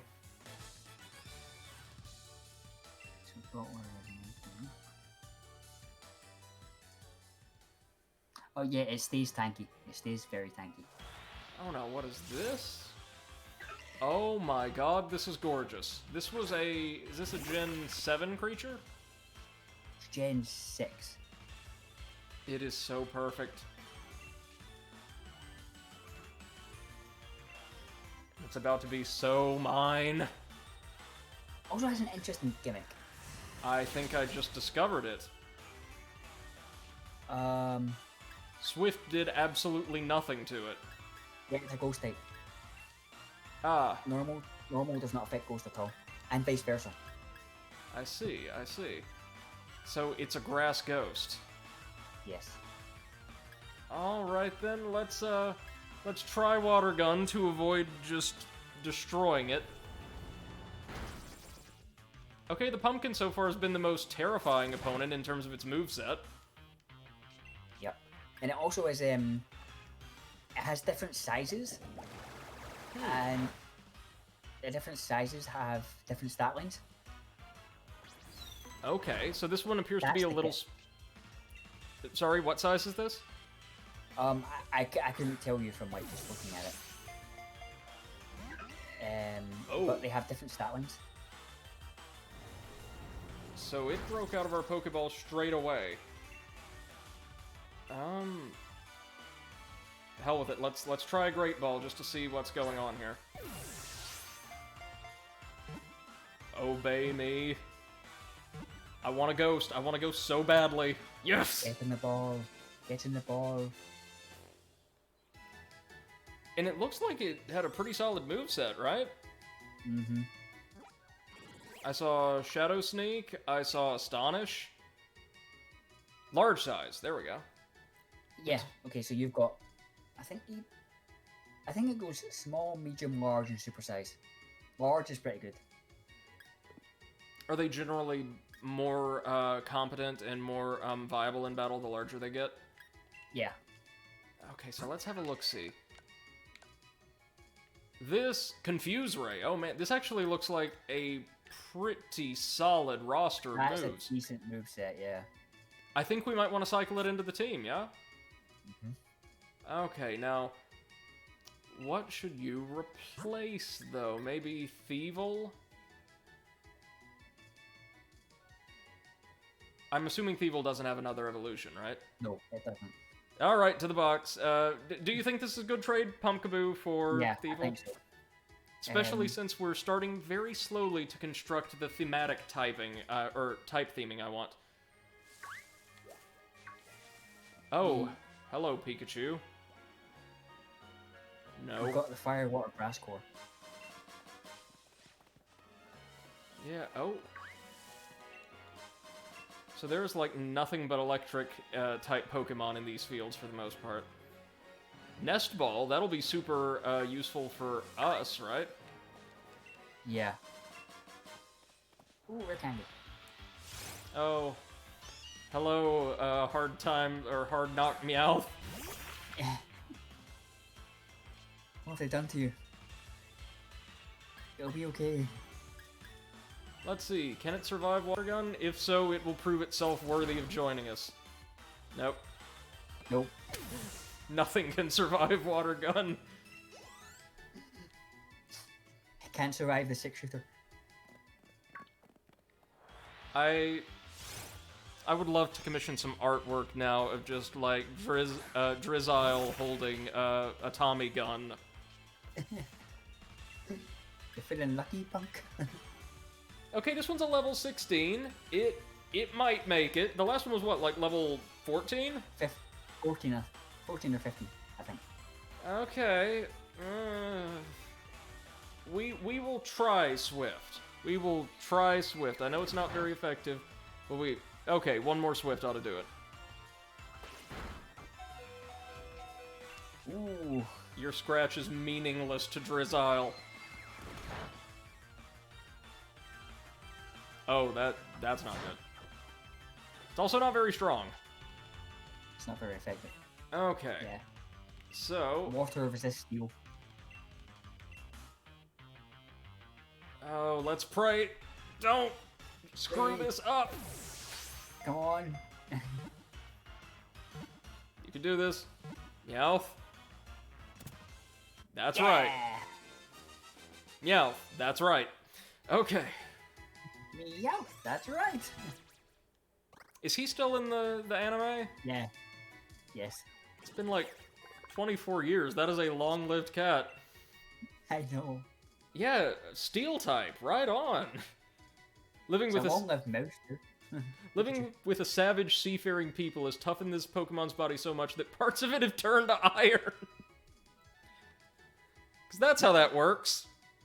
Yes. Hang out around the ocean long enough, just become metal. Too much rum. Oh god. Yeah, let's see what Meowth can do.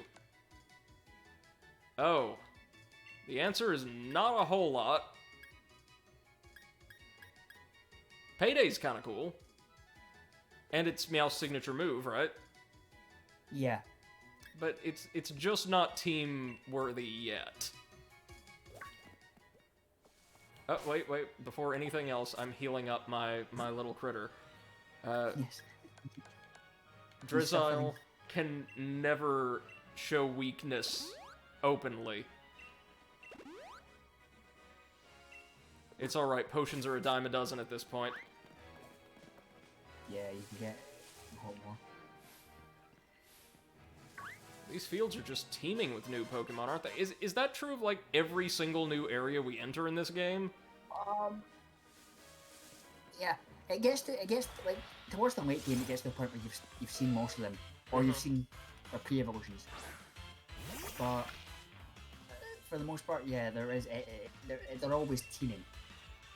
Oh, hey, it's the very boring little electric canine from an earlier gen. Gen 4, I think?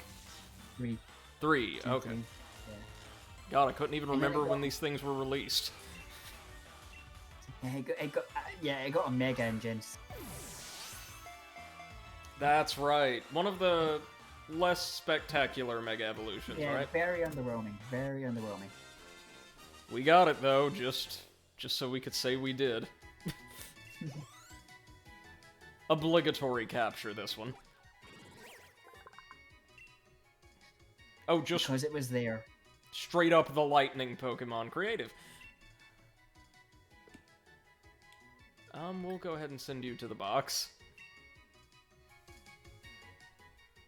How many boxes are you allowed to have at a time in this game? 30, Oh, goodness.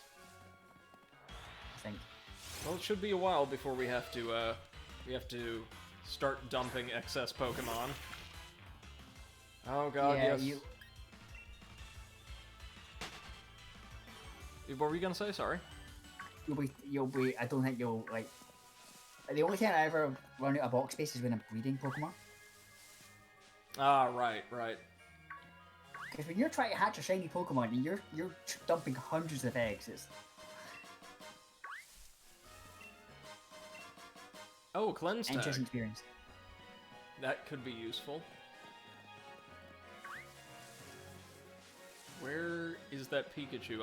I know I saw a Pikachu spawn in the grass. Not far from that poor child with mediocre taste in Pokemon. Like, I mean, we all know Pachirisu's where it's really at. People don't like Patrick. I like its design. I do like its design. It's adorable as a mascot. Yeah. It's not a very good Pokemon, if I recall. And I think maybe because Dawn is one of my favorite characters in the anime. Is that, like, one of her signature Pokemon? Yeah, yeah, basically. And I think that kind of warmed me to it more than the other one. Okay, so The first Pikachu... one kind of weren't interesting at all. Pikachu ain't in the field right now, that's okay. There are several Pikachu kids here, though. Yeah. And some Pokemon we can fish out. One moment, let me just cure... Oh. Long Sharp Beak that boosts the power of flying-type moves. Well, we already know what to do with that. Straight onto Corvus Square. Yes, sir. Who, by the way, is turning out to be pretty tanky at an early level. Yes, that will only get better. Goodness gracious. And let's see, what... Really quickly, I'm going to have to use a paralysis heal on our buddy. I'll let the Pokemon Center handle Dottler. Yeah. He's not going to be outpacing anybody anyway. And what is Vulpix holding? Charcoal. I assume it serves the same purpose as Mystic Water. Yep, boost fire moves. And the honey is what we need to evolve... Or no, we don't need anything to evolve Combi, never mind.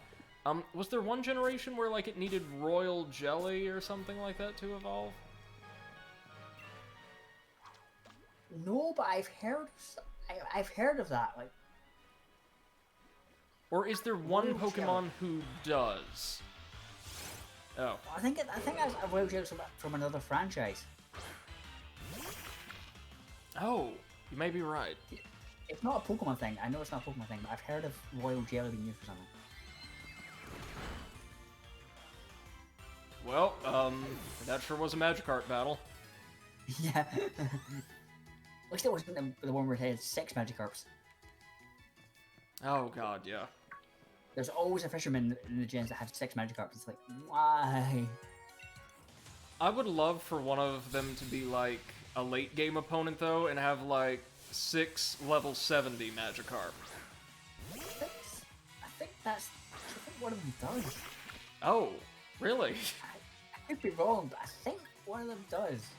And does Magikarp actually pose something of a challenge at that level? No. Oh.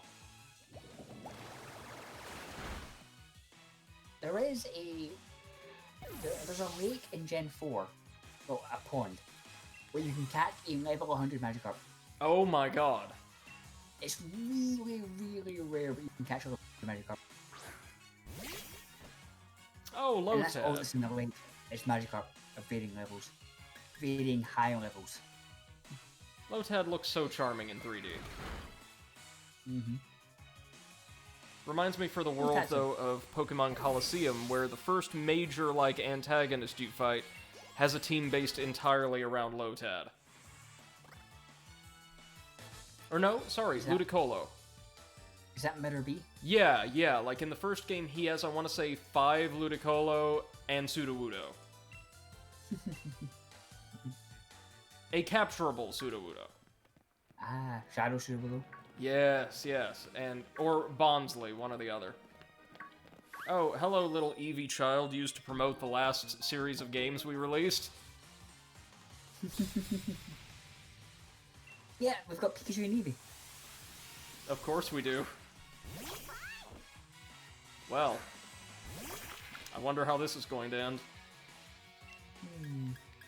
Yes, a very drenched Eevee. As Drizzile, like, jumps out of its Pokeball, already spinning the chamber. Yeah.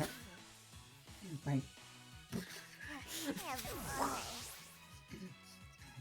the gun's already cocked.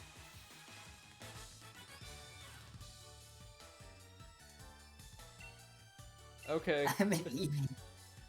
I'm downhearted because I lost. That's alright, you only lost to a Pokemon that honestly seems overpowered for this stage in the game. Well, the starters usually are. Oh yeah, they can carry you usually into what? Probably the mid-game pretty reliably. Easy mid-game, yeah. And they'll never reach a point where they're, like, rendered effectively useless, right? No, yeah, you're right. They're always like good. Okay, Pokekid Reese, what do you got for us? Oh, not what I was expecting. No. Oh, but he's got a second Pokemon. Alright, we know what that is.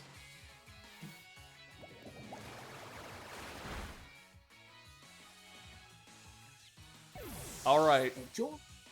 Joltik is actually about the size of your fingertip, by the way. That's right, there were like 3 not exactly microscopic, but tiny bug Pokemon released in that gen, right? I think it was just Joltik. Oh. Right, though.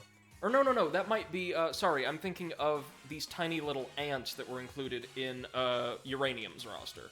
Ah, yeah. Okay. Do we want to learn Leech Seed? This is already a really good moveset. Leech Seed is decent for stalling, but I don't think you'll ever really want stalling.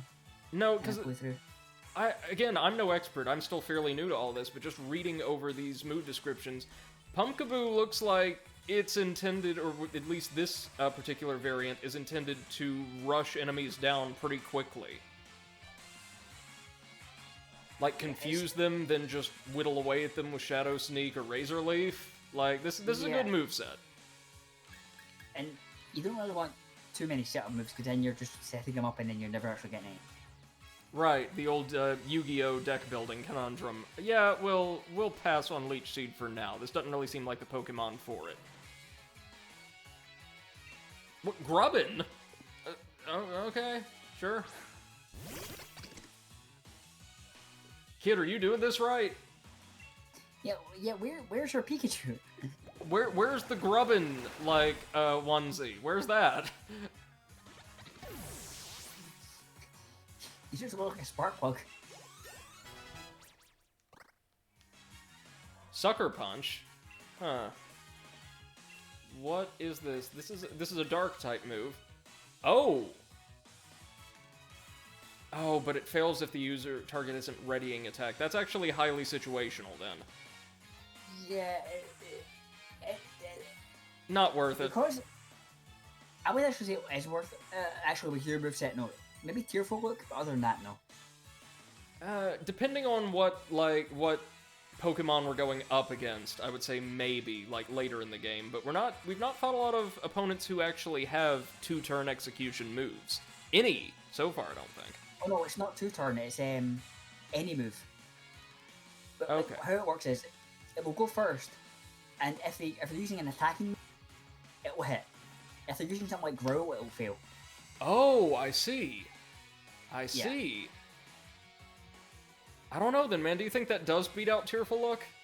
I think it does, yeah. Yeah. I like the fact that we're just turning Drizzile into, like, the heaviest hitter we can. Drizzile does not cry.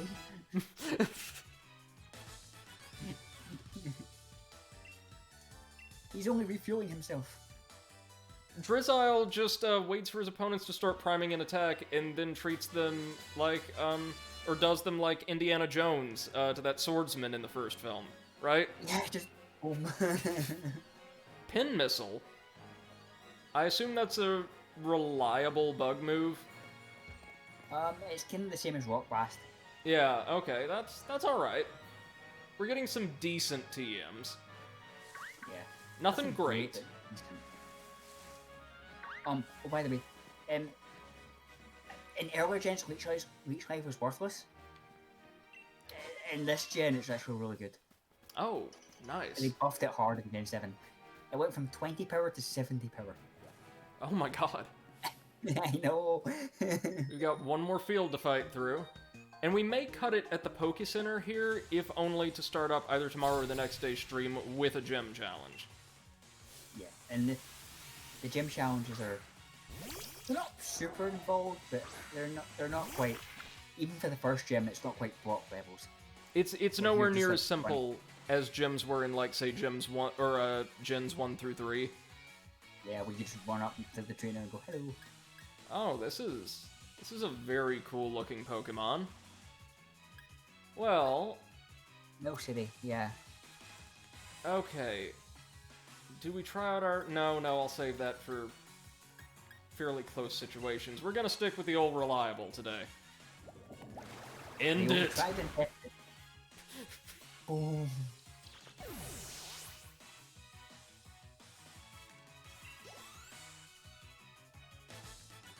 We're going to reach a point where Drizzile being released from its Pokeball just emanates a powerful shockwave that blows the opposing Pokemon and trainer off their feet. Have you watched Attack on Titan? I have not, actually. Never mind. Yeah, it's just like he just immediately goes Super Saiyan and just blows everything away. I mean, that's more or less where we've been already. Oh, wait, that Meowth was lugging around some watts. Oh, yeah. What Pokemon also have better IVs? Nice, and I assume they also give you more EXP when defeated? I think so, yes. Let me see. Oh, it was... For a playthrough, IDs aren't really important. They're only important for like competitive battling and speedrunning. Gotcha. Oh, here we go again. We are just feeding the local wildlife to our team of monsters. Yeah. Like, what, are Combi and Vulpix the... Well, no, we've got like half and half, gentle, relatively mundane and horrific creatures on this team. You've got a haunted pumpkin. We've got a really ominous-looking raven, and then we've got, like, the world's most twisted, gun-slinging, lizard, so... Oh. Okay, so this is the move booster for bug types. That'll be great. What were you gonna say? Oh, Wooloo. Good. Yes. Oh, this is the gym leader. Great. Yep. Looks like we're not done washing away Wooloos yet. You took that tackle head on. Sure. It looks like Wooloo just kind of stopped in front of you, though, didn't it? Yeah, it did. Also, it doesn't look like this thing could hurt something if it tried. Yeah, it was just bounced off. Like, it'd be like a pillow fight. Unfortunately, Milo's Stadium is, I think, the only one where there is a predominant hard counter theme for Drizzile. Yeah, actually. So he'll just have to stay in the back, motivating the rest of the team in his own special way. With a red dot aimed at them. Yeah. If they fail.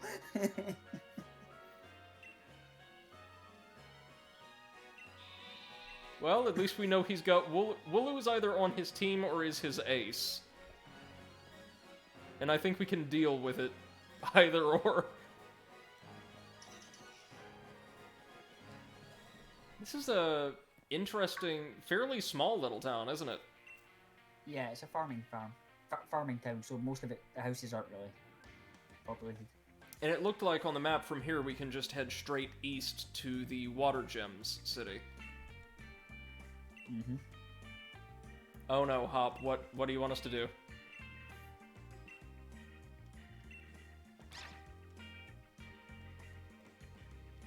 Oh, hello, little dog. Yeah, Yamper. I'm fond of Yamper's design. Yamper's really cute. Does it evolve at any point? Yes, it evolves once. Oh, brilliant. Most of the dog Pokemon evolve once. That's true. Going all the way back to, like, Growlithe and Arcanine, right? Growlithe, Houndoom, and Manectric. Houndoom was the best. Houndoom was really good. Was there a dog Pokemon in 4? Maybe? Can't for the life of me remember. Gen 5 had Zoroark. I'm here to buy 15 Pokeballs because I keep running into new creatures. Yes, we must always have the Pokeballs. Okay, so we're gonna rest up here. Oh, go ahead. I did just the last thing. I did like a weird run where I was going through Gen 3, I think it was. Mm-hmm. And I only, because of, like, you know, in the anime they used to only have Pokeballs. That's right. The other types didn't exist. I challenged myself to do a run where I was only able to use Pokeballs. I can't imagine how that worked in late game. Oh, Articuno broke me. Articuno broke me. I got Zapdos, but Articuno broke me. Well, I can imagine so. I remember, like, when I was a kid, catching Kyogre was bad enough, like, with advanced balls. Yeah. My starter, I picked Trico, so, like, my ace had a very hard time fighting it without killing it accidentally. Yeah. So yeah, some of these legendaries can give you a hell of a time. Emerald was the worst because Rayquaza, like Groudon Kyogre were level 45 when you fought them, I think. Rayquaza, when you fought it the first time, was level 70. That's right. That's right. Now, I've never played Emerald, but that sounds awful. Yes, but once you had it, it is the only Pokemon you can catch before the Elite Four that is stronger than them by default.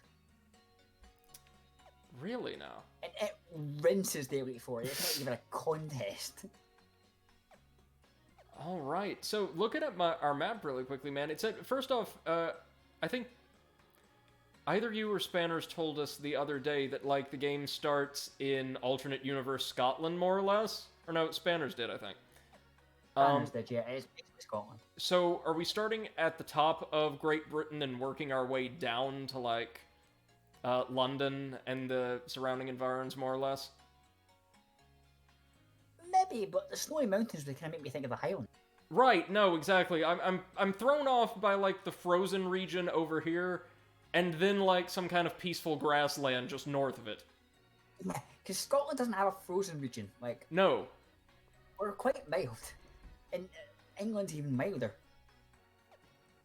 I could see all of these really cool looking stadiums though, and I'm just so excited for what the future holds. You'll have a lot of fun with this game, I think. You'll have a lot of fun with this Well, game. I can already tell where the fairy gym is. Oh, I wonder. Maybe could it be in the shroom?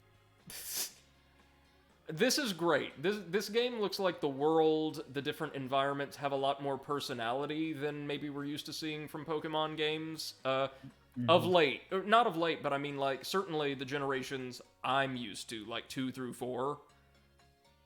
They had their own personality, but they were also limited by the technology. Yeah, no, so, like, the aesthetics, I should say, were far more homogenous across the board. Yeah. Here, it looks like every single leg of the journey is going to look and feel and sound very, very different. And you're a viewer of this channel, you know how much I appreciate that. Yeah. And in a world with Pokemon, it makes sense because it's a civilized world where people are going to pick their own aesthetics. Yeah, not just that, but the whole game builds up to these distinct type-based challenges in what essentially amount to dungeons. So having each area take on the aesthetics or feel of its gym or its leader helps to distinguish them from one another and also build up to the big challenge. And Pokemon themselves are also world-shaping That's true. creatures that have their own aesthetic, you know? Like here, the farming village is apparently shaped entirely by electric Pokemon.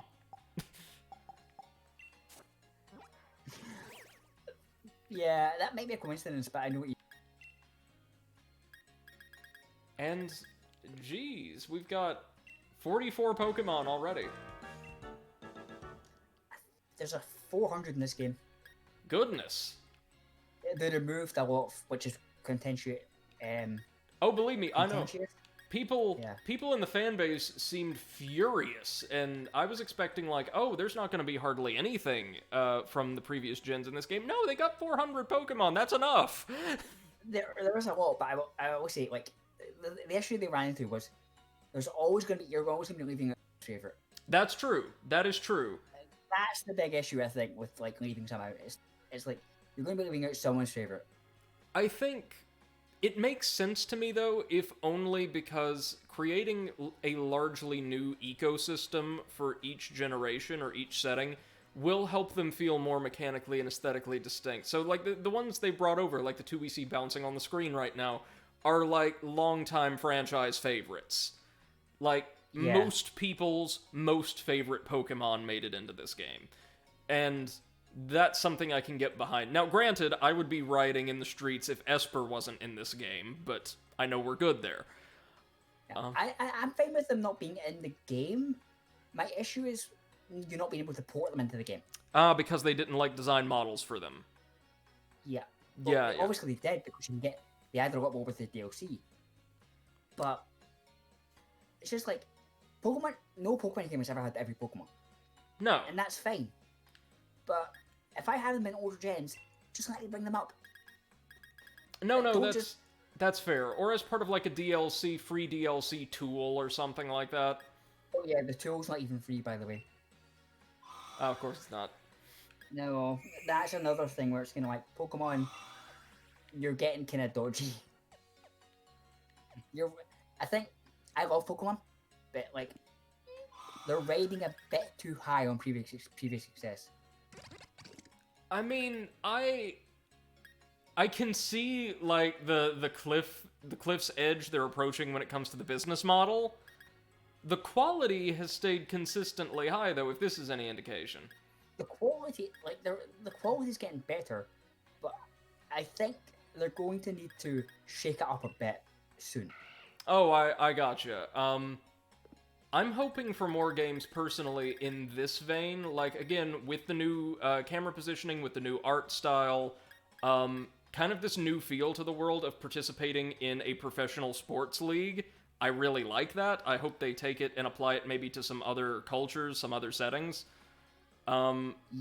With modifications. Mm-hmm. Like maybe they could do something based more on a traditional martial arts tournament or something like that. Or based on the feel or progression of that for a subsequent title. It sucks you in more without needing a giant world-ending event to do it. It really, really does. And I think there's more direction, there's more focus, there's more world feel to this, more narrative feel, than just go out and get the 8 badges, and then cool stuff can happen. Like... Yeah, Cobra kind of did the same thing. Really, that's very good. Game 7. I'm super excited to continue this playthrough, though, even though we're gonna have to leave it for there, tonight. Thank you so much, Eclipsite, for joining me. That was a lot of fun. Always a pleasure, man, and for these streams, you were welcome anytime to drop by and join us. We're going to need all the help we can get. Yep.